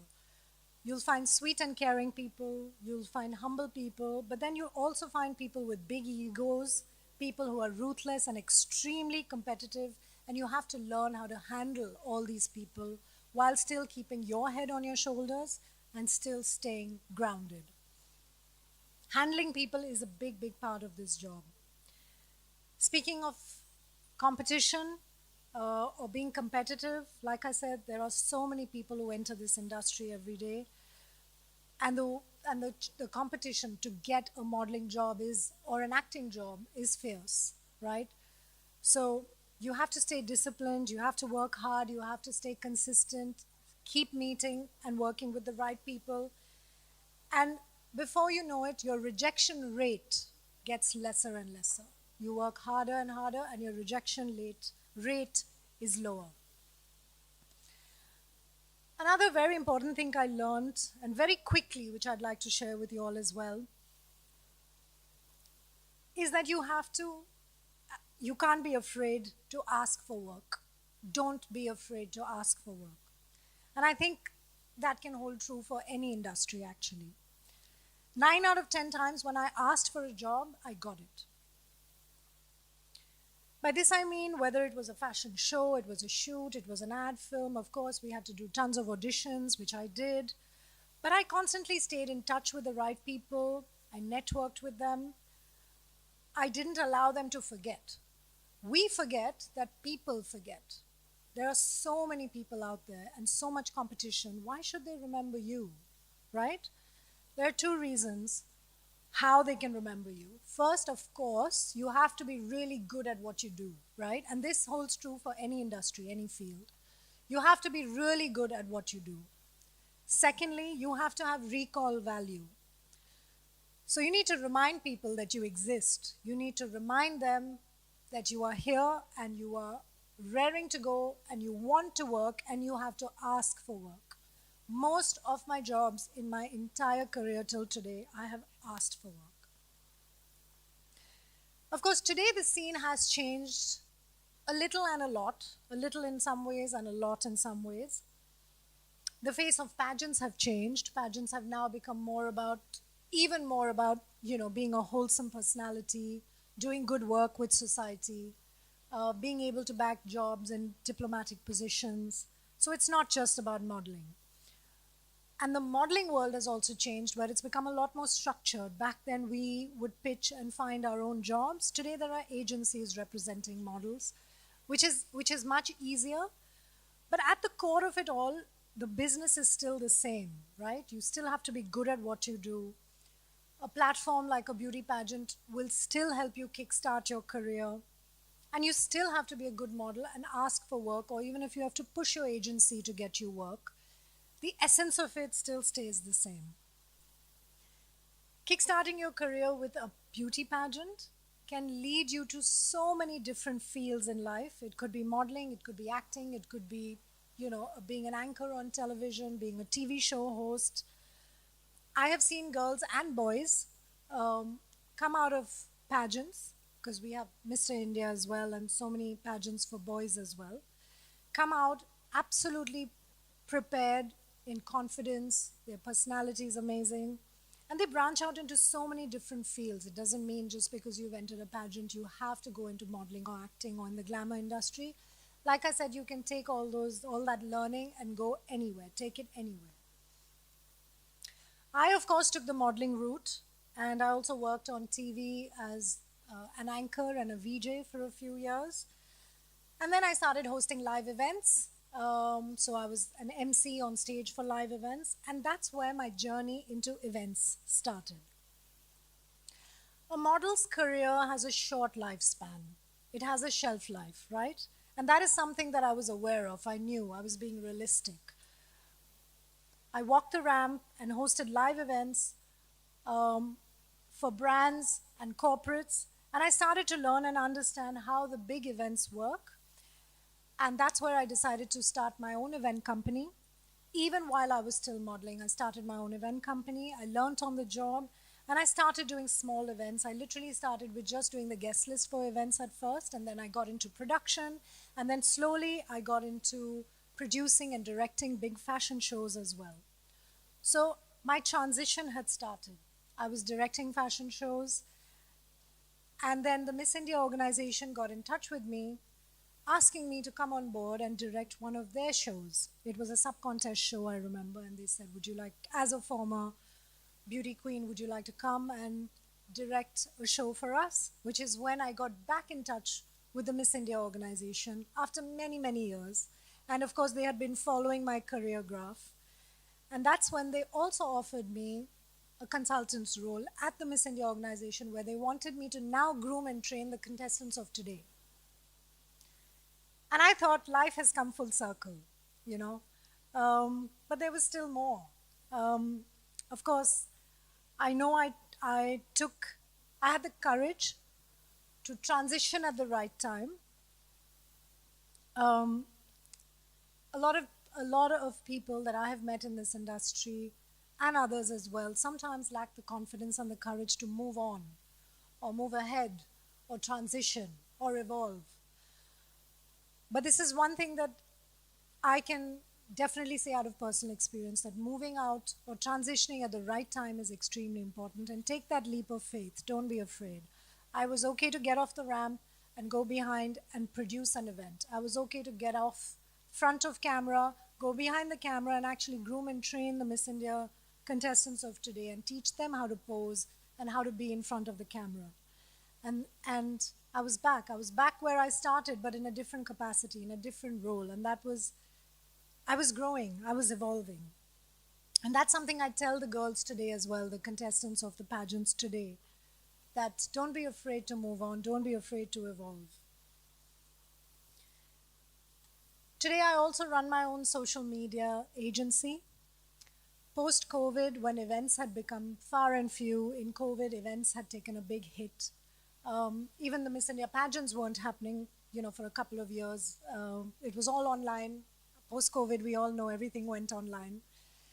It was then that I decided to move a little further and ask the same brands for who I did events for to give me their social media management. And I asked for it, I got it, and I started my own social media agency. And today we handle 25 brands. We handle social media and digital marketing for 25 brands. Again, all because I was not afraid to ask or move on and evolve. So with the world moving so fast these days, it's important to also move with the times. It's important to keep moving and keep evolving. Memorialize your work by staying relevant. My point is that every stage in life you will have to keep navigating through, evolving, and keep staying relevant. You could be anything in the creative field. You could be a painter, a dancer, a chef, a filmmaker, a theater actor. But you have to keep evolving, move with the times, and give your audience what the need of the hour is. So that's pretty much a little insight into my journey, a few lessons that I learned along the way, and I hope that some of these lessons is something that you can take home with you. And even if I have made a difference in one person's life today, I'll be happy. I want to close by saying that today my little niece, who's all of 6 years old, she asks me, Masi, what can I be when I grow up? And I tell her, darling, you can be whatever you want, as long as you never stop learning. Thank you.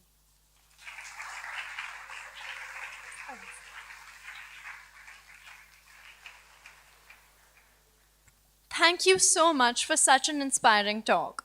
We would like to welcome back our speaker curation head of a past TEDx cycle, along with a member of our very own ISC band for a short guitar performance.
Thank you so much. That was a marvelous performance.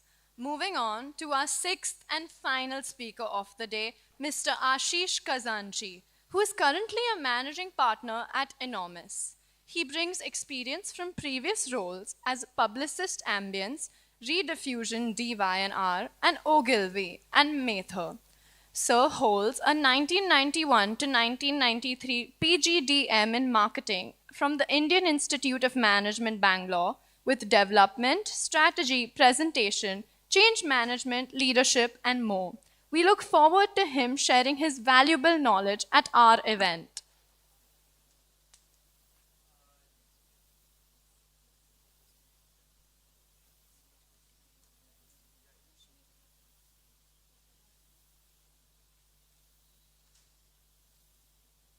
Hello guys.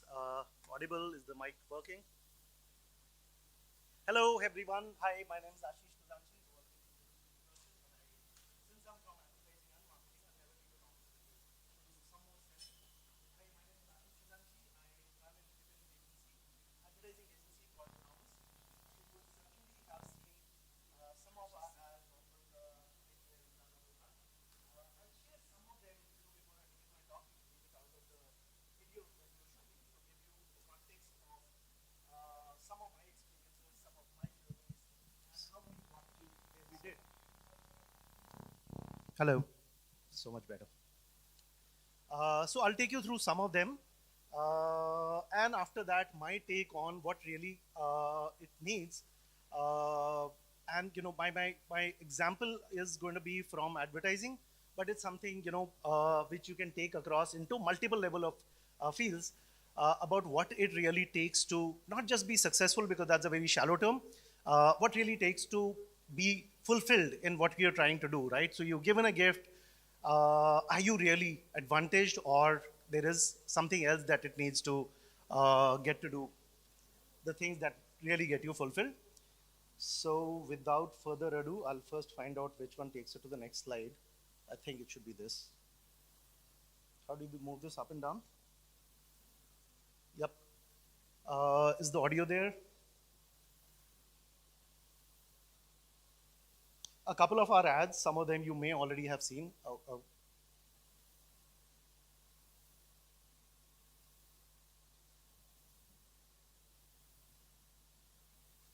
could you help with the audio? It's not playing the sound.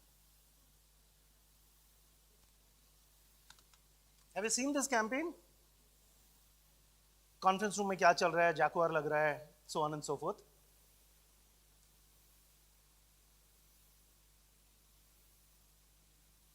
हाँ, but हम तो दिन भर बाहर थे।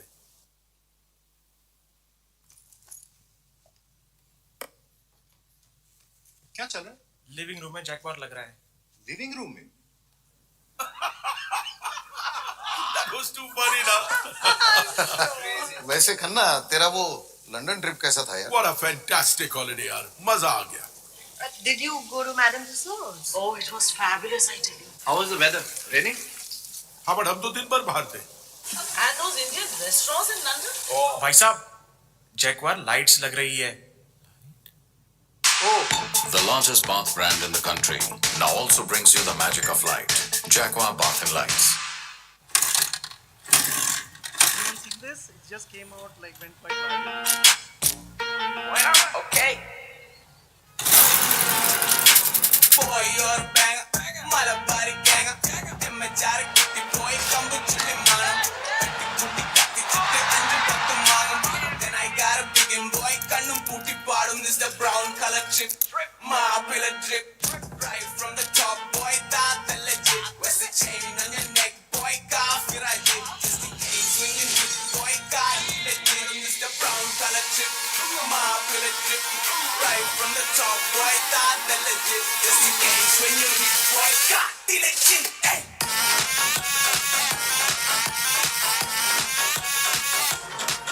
Chinese, पर अपने style से, वैसे जैसे वॉक टॉक के नए इंस्टेंट नूडल्स, 5 डिफरेंट फ्लेवर्स, पर अपने स्टाइल से, walk talk, tasty Chinese, yes please.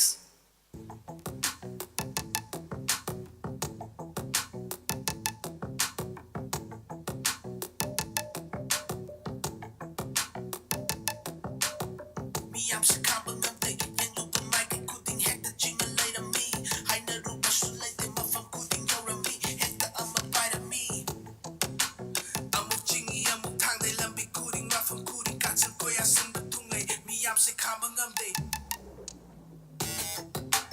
ꯊꯛꯄ ꯌꯥꯔꯦ ꯊꯛꯂꯣ ꯁꯣꯟꯊꯔꯝꯕ ꯍꯛꯆꯥꯡꯁꯨ ꯇꯦꯛꯈꯠꯍꯜꯂꯤ ꯂꯣꯏꯅ ꯑꯌꯨꯛ ꯅꯨꯡꯊꯤꯜ ꯅꯨꯡꯗꯥꯡ ꯂꯩꯇꯦ ꯈꯧꯔꯥꯡꯍꯜꯂꯤ ꯇꯣꯏꯅ ꯑꯄꯠꯊꯔꯝꯕ ꯍꯛꯆꯥꯡ ꯄꯨꯝꯕ ꯇꯦꯛꯈꯠꯍꯜꯂꯤ ꯀꯥꯆꯤꯟ ꯀꯣꯏꯌꯥ ꯃꯐꯝ ꯈꯨꯗꯤꯡ ꯂꯣꯏꯅ ꯁꯨꯅ ꯐꯪꯂꯛꯂꯤ ꯃꯥꯒꯤ ꯃꯍꯥꯎ ꯈꯪꯂꯛꯂꯤ ꯍꯥꯏꯅꯔꯨꯕꯁꯨ ꯂꯩꯇꯦ ꯍꯦꯛꯇ ꯑꯃ ꯄꯥꯏꯔꯝꯃꯤ ꯆꯤꯡ ꯇꯨꯅ ꯂꯩꯔꯝꯃꯤ ꯃꯤꯌꯥꯝꯁꯦ ꯈꯥꯡꯕ ꯉꯝꯗꯦ ꯌꯦꯡꯂꯨꯕ ꯃꯥꯏꯀꯩ ꯈꯨꯗꯤꯡ ꯍꯦꯛꯇ ꯆꯤꯡꯅ ꯂꯩꯔꯝꯃꯤ ꯍꯥꯏꯅꯔꯨꯕꯁꯨ ꯂꯩꯇꯦ ꯃꯐꯝ ꯈꯨꯗꯤꯡ ꯌꯧꯔꯝꯃꯤ ꯍꯦꯛꯇ ꯑꯃ ꯄꯥꯏꯔꯝꯃꯤ ꯂꯝꯕꯤ ꯈꯨꯗꯤꯡ ꯃꯐꯝ ꯈꯨꯗꯤꯡ ꯀꯥꯆꯤꯟ ꯀꯣꯏꯌꯥ ꯁꯤꯟꯕ ꯊꯨꯡꯂꯩ ꯃꯤꯌꯥꯝꯁꯦ ꯈꯥꯡꯕ ꯉꯝꯗꯦ ꯍꯥꯏꯅꯔꯨꯕꯁꯨ ꯂꯩꯇꯦ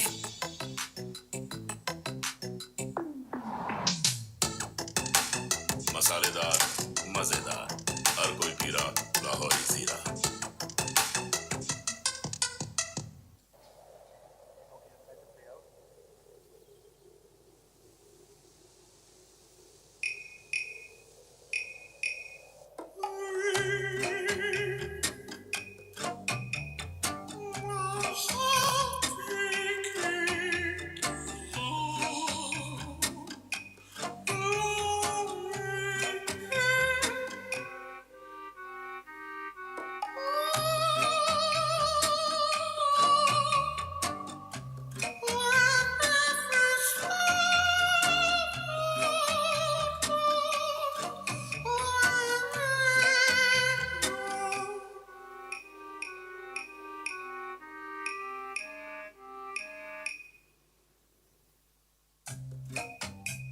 बाहर का शोर no more with noise cancelling windows from Asahi. Thank you so much for bearing with me.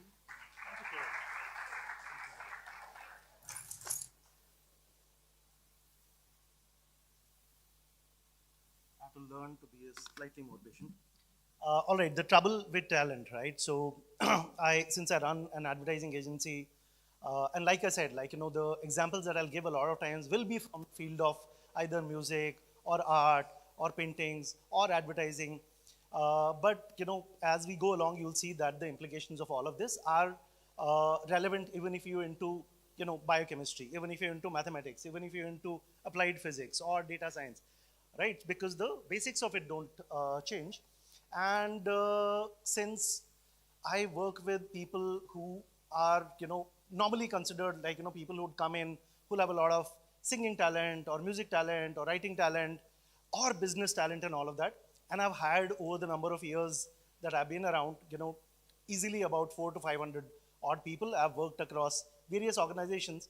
So it's something that would be something which is fairly empirical and you could really extrapolate to various fields as well, right? What I've seen is it's not just the talent, right? Because I have been around 30 years. I've seen people who I thought 30 years back started with a hell of a lot of promise. Not all of them got to the finish line, right? So what does it take really? Is it just talent? Does talent sometimes become an impediment? And if it does, what are the things that you can do if you have talent for maths, if you have talent for physics, if you have talent for sports, right? What does it take to move ahead from what God has just gifted you, right? I'll start this whole thing off with this incredible painting. It looks absolutely amazing, right? So some of you will be familiar with Pablo Picasso. This was drawn by him when he was 14. I mean, I've gone to the museum where I saw this painting and I was absolutely blown by it because I only knew Picasso by a lot of surrealistic, a lot of cubist kind of paintings that he was very famous for. This was absolutely amazing, right? So what happened at 14 or 15 is that he displayed it in Barcelona in a big competition that happens here. Don't remember what the name is. This painting is called Science and Charity. It'd be great if you, do some digging up on this. So there was a sensation in Barcelona, right? That Picasso, there is this guy called Picasso. He's made this painting which has got the first prize and everything, right? But this is what somebody on Wikipedia said about this, and I completely resonate with it. In 1897, when he painted Science and Charity, Picasso did not yet exist. When he says Picasso does not exist, the person existed, but he still was formative in the way that he would find his voice, find his true calling. This is a work by Pablo R. Picasso. So Pablo Ruiz, he was still not Picasso, right? A boy of only 15, which is where some of you could possibly be right now. A boy of only 15 who was already extraordinarily gifted technically for painting. The thing that stood out for me, right, was the word technically. And I remembered something I'd read about Picasso. I mean, I'm a big Picasso fan. So this stayed with me, right? Somebody had said this about Picasso at that time. He was born to a master draftsman, right? Draftsman as in a guy who can paint very well, who has extraordinary sense of proportion and all of that. So he was born to a guy who was also a painter. He was born in a family where art was, something that was the conversation all the time and everything. He was already winning competition with his art by the time he was 14, right? He was destined. This line stayed with me for many, many, many number of years. He was destined, after all of this, after winning competition, this is what he said about Picasso. He was destined to a life of pure mediocrity. He had to rise above his talent to become what he really did. Because if Picasso kept on painting this, you wouldn't have, like, if you went to one of the museums where these paintings were hung, you wouldn't have stopped there, looked, taken a couple of selfies, just moved along. Now, if there is a Picasso painting, even one painting, I've gone to Madrid just to see one painting of Picasso called Guernica, right? It's a 110 feet across kind of a painting, absolutely mesmerizing. You wouldn't have done any of that. He had to break through what God had given him, right? Which was just pure talent. मेरे को proportion आता है, मेरे को drawing आती है, मेरे को painting आती है. I can paint realistic pictures. To do something where he broke, something that actually may have been impediment, because what talent can at a lot of times do is it could possibly make you get to the comfort zone, right? You're smug. I am good, right? But are you great, right? That's really the battle. So this was about Picasso, that he had to rise above his talent to become what he really finally did. So this talk really is about rising above your talent, right? So whether you have talent or you have only the beginning of it and all of that, what are the things that it really takes to get to the finish line, to do the things in the most fulfilling way possible? Okay, so what happens, right? So let's say you are a good singer. I really, after 30 years of being in advertising, I really think that all that it does you, it gives you a little bit of a shorter queue. Ek singing competition ho raha hai, somebody who has in the past demonstrated, yeah, I've got a good voice and all of that, definitely gets into the choir, but they're not necessarily all of them become, Kishore Kumar's or Arijit or Bob Dylan or whatever. Bob Dylan, right? So Bob Dylan actually barely had a singing voice, right? But he made up for it by being a great bard, right? He became great because he was a great writer, and he strung together a song in the way that became his signature. So he rose above something that God actually had not even given him, but he had writing. So you stand in a shorter queue, आपको entry pass मिल जाता है, you get a hall pass, you can get in, right? But what you do thereafter, where do I point to? Okay. So what happens with talent is you basically get at the door, get inside the door. What you do with the show after that, right? It's entirely up to you. Talent doesn't guarantee you all of that, right? So what is it that does?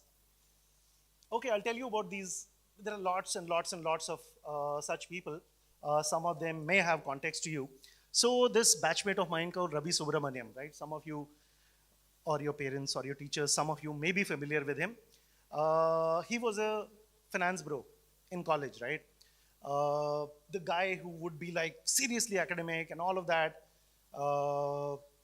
Nobody credited him with something like an imaginative streak in his body, right? He was great with his discipline, his writing, and so on and so forth, his academics and all. But he's the guy who's got the maximum number. He's my batchmate. He's got the maximum number of bestsellers of all, right? So you'll see his book selling right next to Chetan Bhagat's and so on and so forth. He's written Devil in Pinstripes. He's written If God Was a Banker, and so on and so forth. The maximum number of bestsellers, and you never ever thought that he's the guy who will be actually doing something which is a creative pursuit. Even today, he's the CEO of a very large financial institution, still writes books, right? Sarita Mandana, again, a girl you never thought, like very good with academics and all that, never thought that she'd have any creative pursuits. She is the one who wrote award-winning books, not just best-selling. She wrote The Tiger Hill, won major awards internationally and all. Bal, okay. There is a cafe in Delhi, Gurgaon actually, which has repeatedly been rated as one of the top, not one of the top, the top eating place in all of NCR, not just Gurgaon. So he's a good friend of mine, right? So over conversations and not just once, number of times he's told me that I don't know anything about food. He runs the best eatery, right? So continental cuisine, great food, great ambience and all. He was a startup guy, right? He had some startups going on. This was somehow his passion. He wanted to get people together. He said that I don't know anything about food. But what he said next was something was very interesting for me. But I'm willing to listen to people who know about food, right? So he didn't come in to this with a place of arrogance or a place of being know-it-all. He just listened to people, gathered stuff which would help him make the best eatery in all of NCR. So the flip side of it is also true, right? The ones who were very likely to, people thought, I was somewhat creative. I don't have a page of a book to my name. And many others who we all thought like great with the yearbooks and all of that, so much imagination, none of them, zero number of them have had a book to their name or anything even close to that. The people who you didn't think, the dint of hard work and wanting to make that happen got them there. So the ones who did, so what is it that they did right? So it wasn't just the talent, because if you just went by popular perception, they had none of it. So what did they do which the rest of them didn't? Anecdote, while we talk about Bal and Ravi Subramaniam and so on and so forth, these are some of the ads that have come out in the last year, and all of them have either won awards or have created big difference to the clients that we were working with.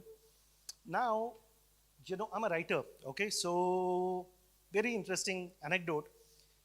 So I come from a very small town, right? So the place where you had 2 or 3,000 people, it used to break my heart. This place that I come from called Khetri, right? In Rajasthan, it did not even exist on the atlas which you used to get at that time. There was no Google Maps and so on and so forth. It used to break our hearts that this little hamlet is not even there in the atlas. Nobody acknowledged that place, right? हमारे को English भी हिंदी में पढ़ाते थे, right? Social studies भी हिंदी में पढ़ाते थे, सब कुछ हिंदी में होता था, ठीक है? Now, I mean, my pronunciations were all wrong, so I'd keep to myself and not to speak in English at all.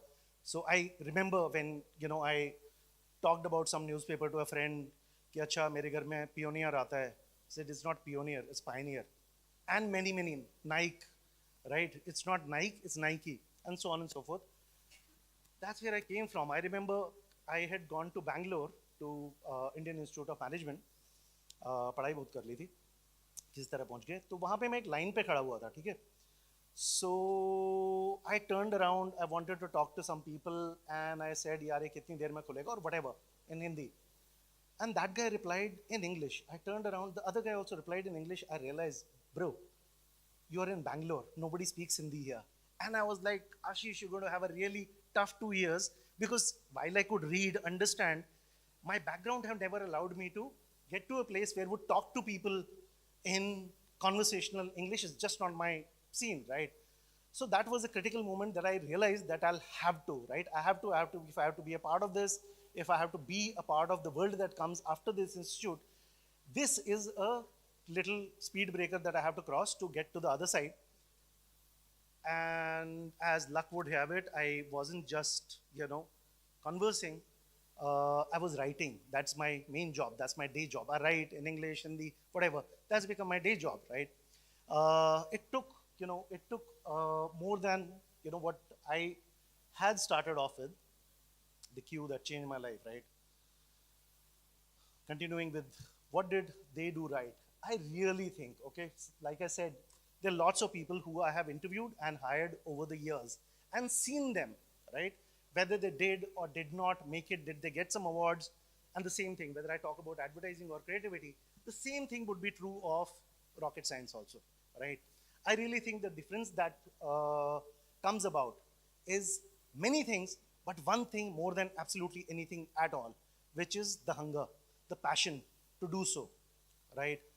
Uh, so if I were given a choice to choose between somebody who's 100 on talent and somebody else who's 50 on talent, but 60 or 70 on wanting to make a difference, there is no question which way I would turn. Because I've seen that empirically again and again and again, right? The best copy tests that I had weren't the best writers that turned out or the best, luminaries or leading lights of advertising that came out. The people who really wanted to really made a difference.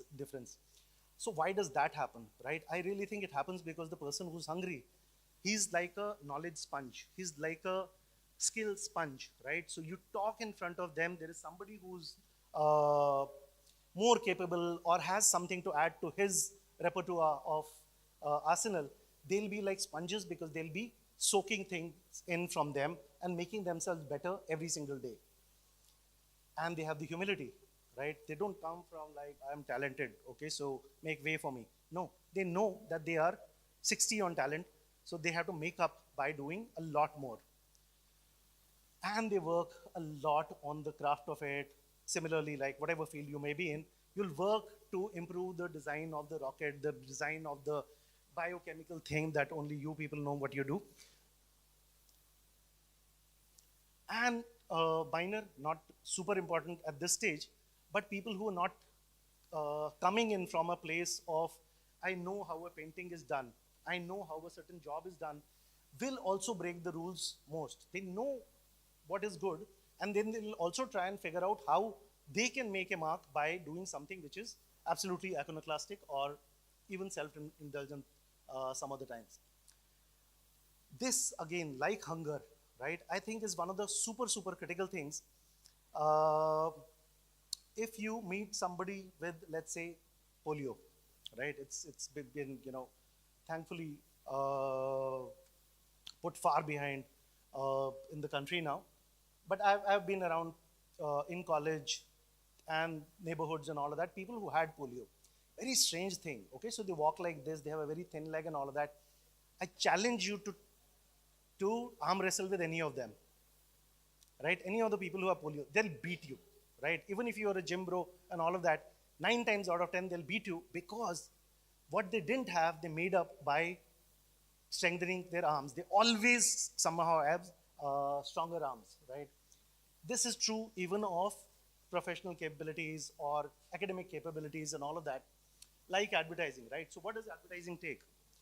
You get an idea, right? That there'll be people who'll be doing this. Then you have to craft it out, right? That this is the way all the scenarios will be. This is how you'll close the argument. So you have to write it. Then you have to present it to your boss. You have to sell him, right? Then you have to present it to the client, right? You have to sell him. Then you have to sell the vision to a director that I want the ad like this, right? Then you have to execute it. When the ad is made, you have to go back to your client and you have to sell it. This is great. Trust me, blah, blah, blah. This is absolutely great. Then when the work comes out, you have to promote it, enter in awards and this and that and the other. And then you have to sell yourself that Enormous is a great agency. I'm a good creative person, because the next time you build your reputation, gets easier for you to sell. I'll come back to Tarsim later. So actually, a job which needs for you to have the core talent actually of writing, and you'd assume not very much else. More than half of what you actually do is sell. Right? So it's not just the writing talent which got people to where they did. It was also the talents that they developed of being great presenters. Right? Go back. Tarsim, okay? So one of the, like, he's an Indian guy only, but he's now made feature films with J-Lo called The Cell. He's a terrific advertising filmmaker. absolutely terrific, was active till about 2010, 15 and all of that. After that, he's not done much.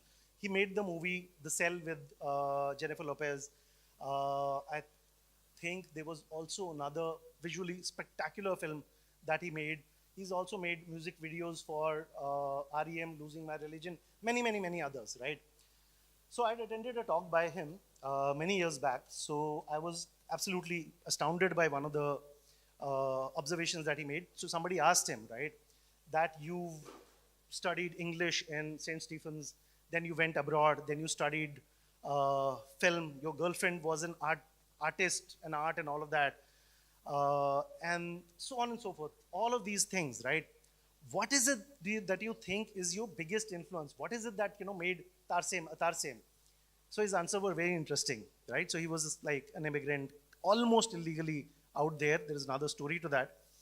So to just make ends meet, he worked at a second-hand car dealership, right? He said that actually more than anything else equipped me for the kind of work that I do because it helped me sell.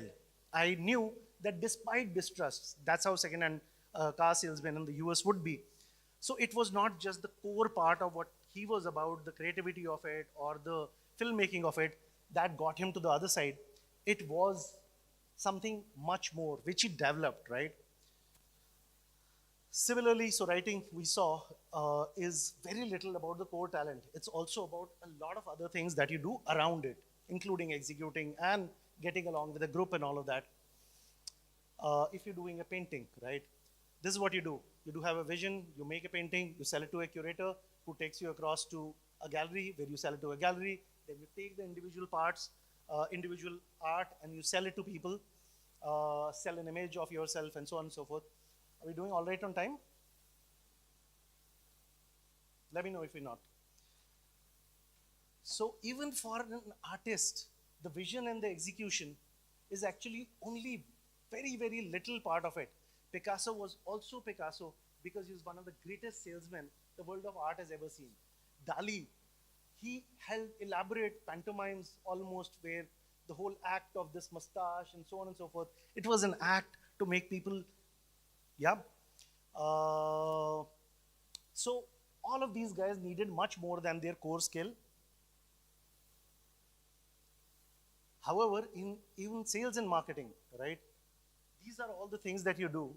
Selling, while in all the others you saw that selling was more important than your core skill, here you see there are 100 other things that you do that are actually more important than just selling, right? So it's not just, it's a amoebic sort of a form where you have many tentacles, many things which actually make you stronger. It's not just the core talent that you have. If you're a good singer, you will need other skills, you'll need other people to make you great. Okay, my pet peeve, okay? Work-life balance. Okay, I'll quickly run through it. Work-life balance, whether you're in academics or you're a student or you in an organization or whatever, not going to the level, where Mr. Murthy may have and all that. I really think if you have a dream, right, you'll work very hard, right? Michael Jordan, Kobe Bryant. So Kobe Bryant famously said that I reached the court at about 4 in the morning.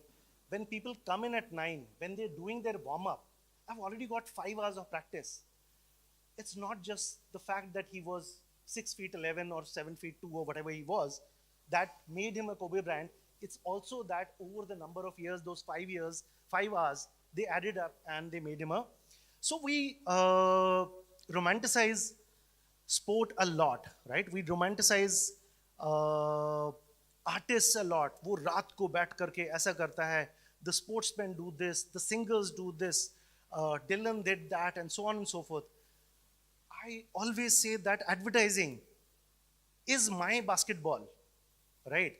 You have to figure out what your basketball is, and then it's your passion, it's your hunger, right, which will get you to the other side, right? It's not, I mean, of course you'll find work-life balance. It's not like Kobe Bryant did not spend time with the people around and all of that, but your hunger for what you really want to be great at supersedes, a hell of a lot of it if you want to be great, right? We don't romanticize work enough, right? Or your chosen field, what you're passionate about, that you've gotten into. So it's hunger, right? Very quickly, I'll run through. I'll skip this. Another part of it, right? So the issue with talent also now, right, is that you have, you know, some artist's famous quote only in the future, everybody will be famous for 15 minutes. Now I think this is a new quotable quote. You have to give me copyrights with this. In the future, everybody will have talent, and it's really true. Not, you know, in 2032. It's true roughly right now, because there is AI. It's the great democratizer. Everybody can write well, everybody can sing well, everybody can paint well, everybody can screenwrite well, code well, make a film well. AI has democratized. Everybody has what it takes to get a good writing sheet out, to get a good piece of code out, to get even editing out, right? And it's only the years of AI where, if you take mobile network, Snake was when mobile phone began, right? On Nokia 3310 and all of that. AI right now is there. It'll democratize all of this. So what will it take to be amazing when everyone is amazing? Okay, the reading through the tea leaves and all of that is still being done. This is my take on it. A lot of it will not change at all. How do you use AI? How do you use a given context in a way that your solutions are even better than the ones who have all of what AI gives to everybody, which is the 25th hour, which is the hunger for having a better solution, a better design, a better solution to any of humanity's problems, or an engineering design or whatever. It'll still be the 25th hour, it'll still be the passion, and how you get along with in a group. The more things change, even going forward, what are the basics beyond the talent? I don't think they are going to change a hell of a lot. This is what it's really going to be always about, how great you want to be. Thank you very much.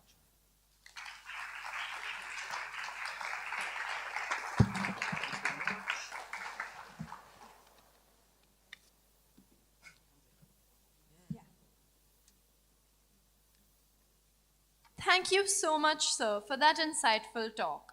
Now that we near the end of our event, may I request our heads of departments, along with our primary organizer, to present our eminent speakers with a sign of gratitude.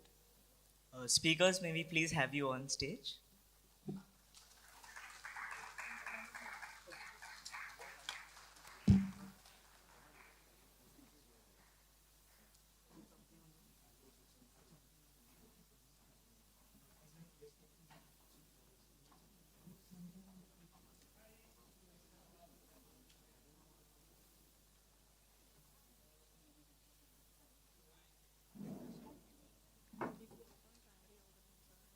Primary organizer and licensee Ahan Desai, presenting to Miss Sneha Desai.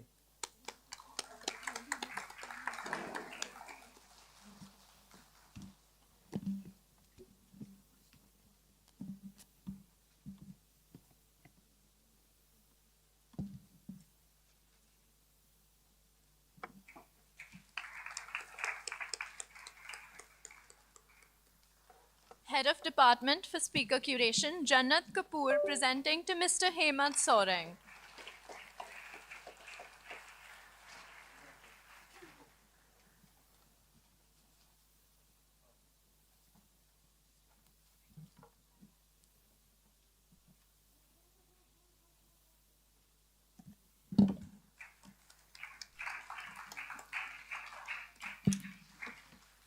Head of Operations, Devansh Bengani, presenting to Mr. Omkar Pandharkame.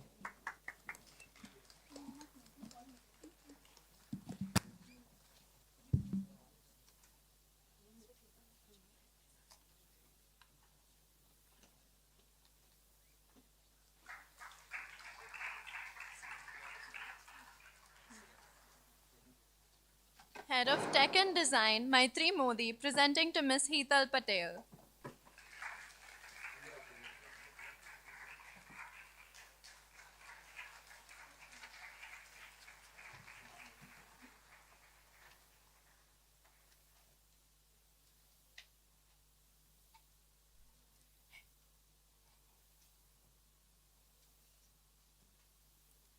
Head of CMPR, Pia Gupta, presenting to Mr. Ashish Khazanchi.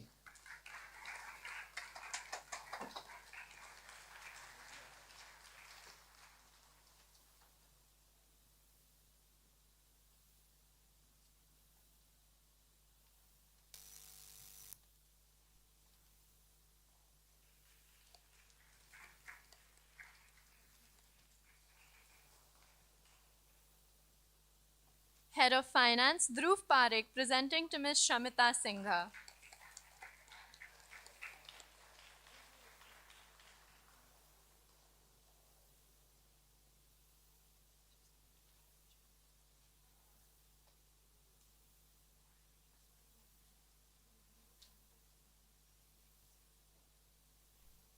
Thank you, speakers.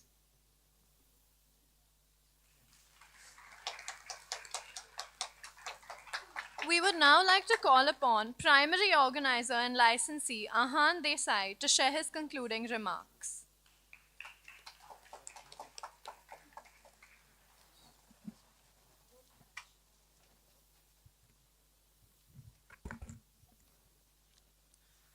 Good evening, respected speakers, dignitaries, and my dear friends.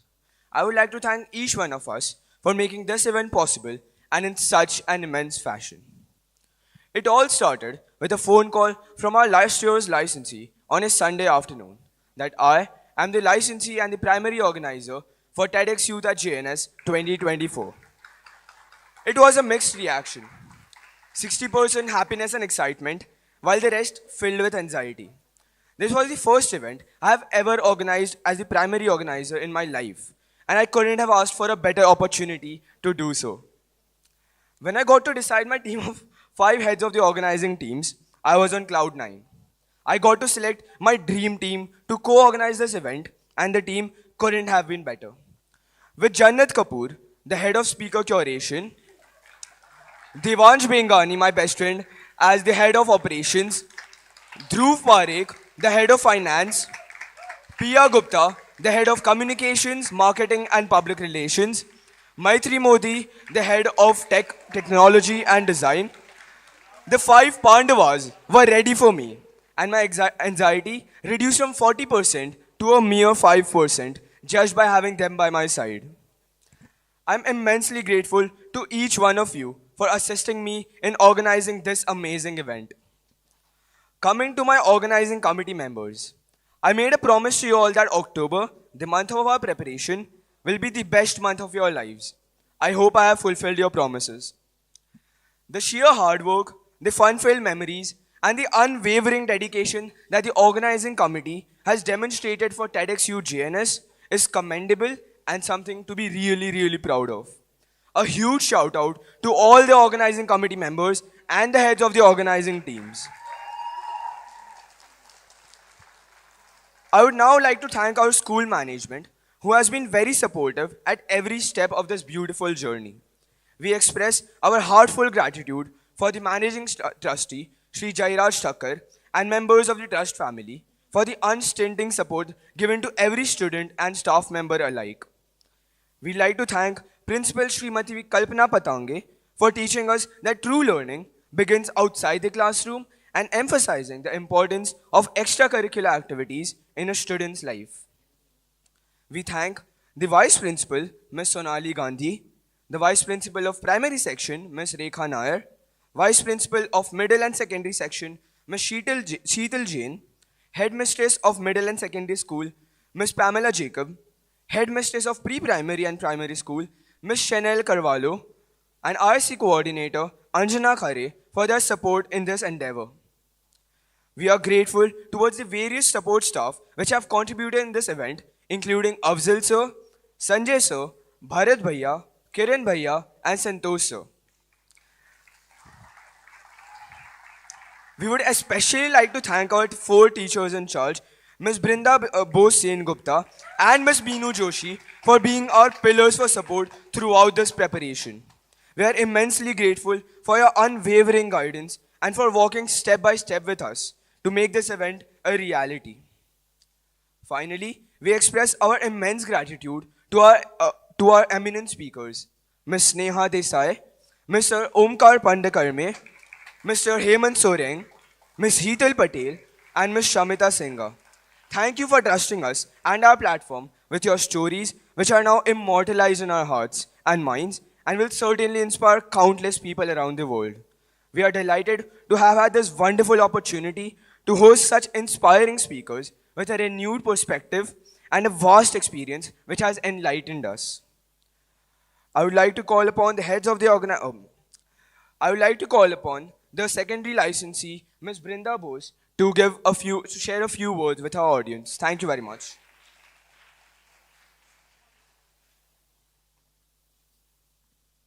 Thank you so much. Good evening, and dear ladies and gentlemen, and my dear children. I know it's been a very tiring day for most of us. Ladies and gentlemen who've graced our stage as speakers, I bow down to you. And here's congratulating all of you on your TED Talk.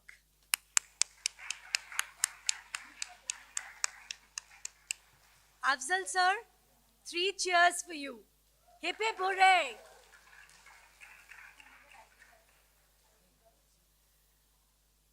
Okay, my dear children, it was a brilliant journey working with you, my organizing committee.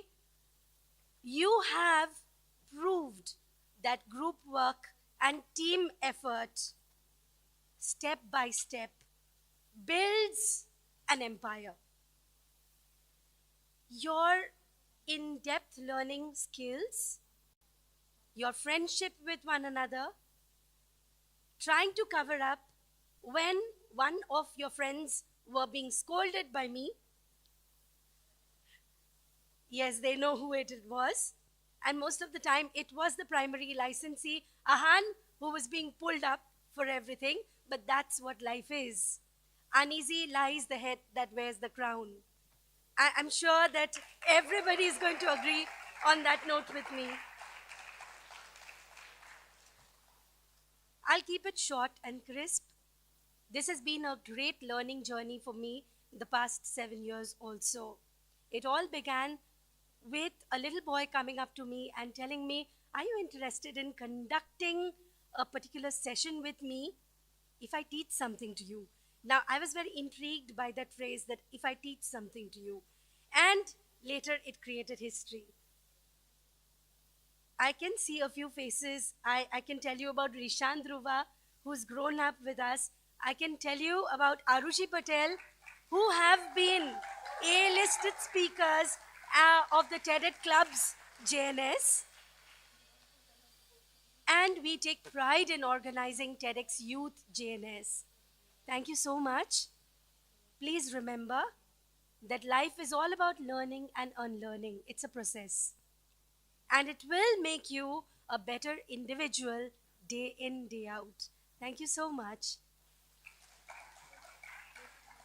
Last but not the least, despite fighting with y'all, despite scolding y'all, my dear children, I really love you. Thank you. Now get up, go home and study.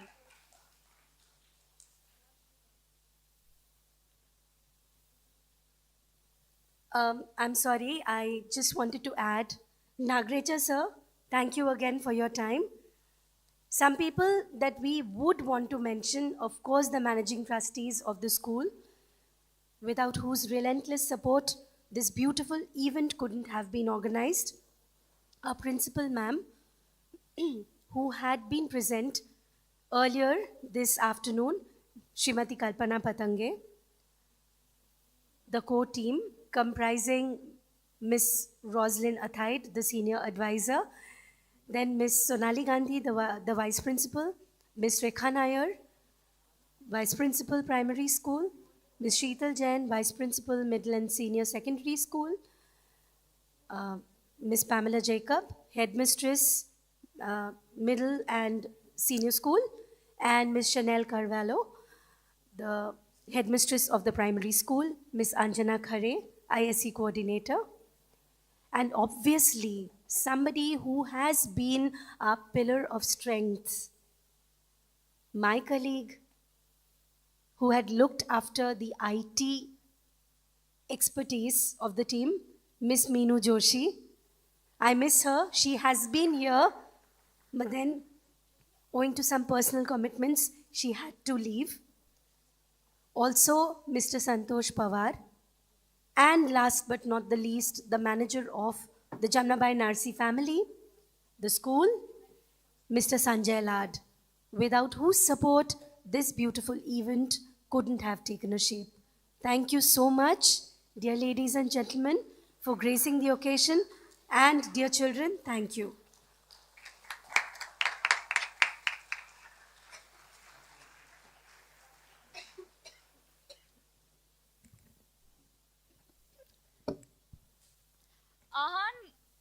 Ahan honestly gave some really nice words about all of us, about the event as it is.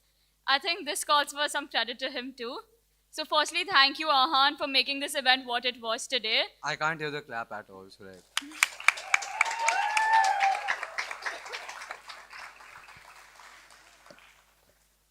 He spoke about us as if we were the ones that got him through it. He was our motivation. He's the one who used to wake us up at 1 a.m. with calls, wake us up at 8 a.m. with calls, asking us to do work that came up last minute. But he's the one who made sure it was done. It was the last second calls, the last second texts, but it was also the months of preparation that came to it, the hard work that we've seen for the last 6 months. And honestly, no one could have asked for a better primary licensee, Ahan. So thank you.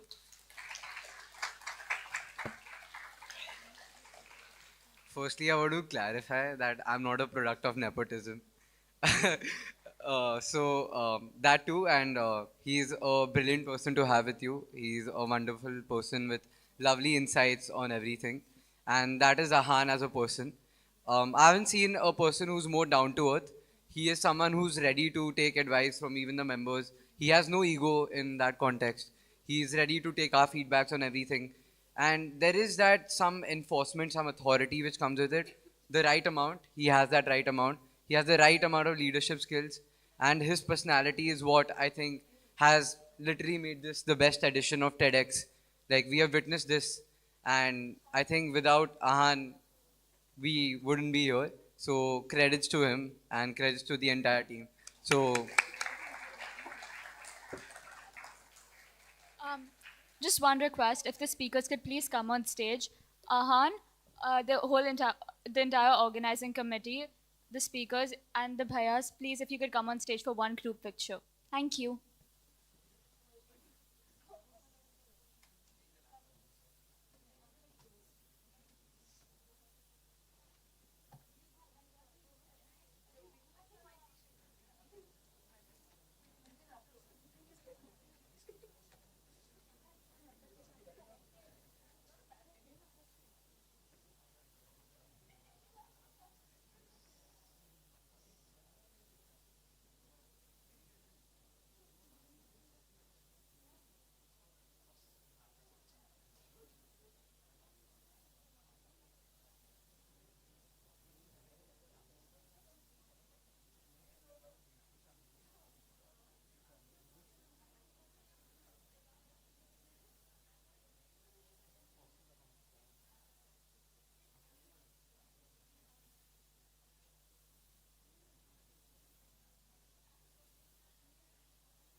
Thank you.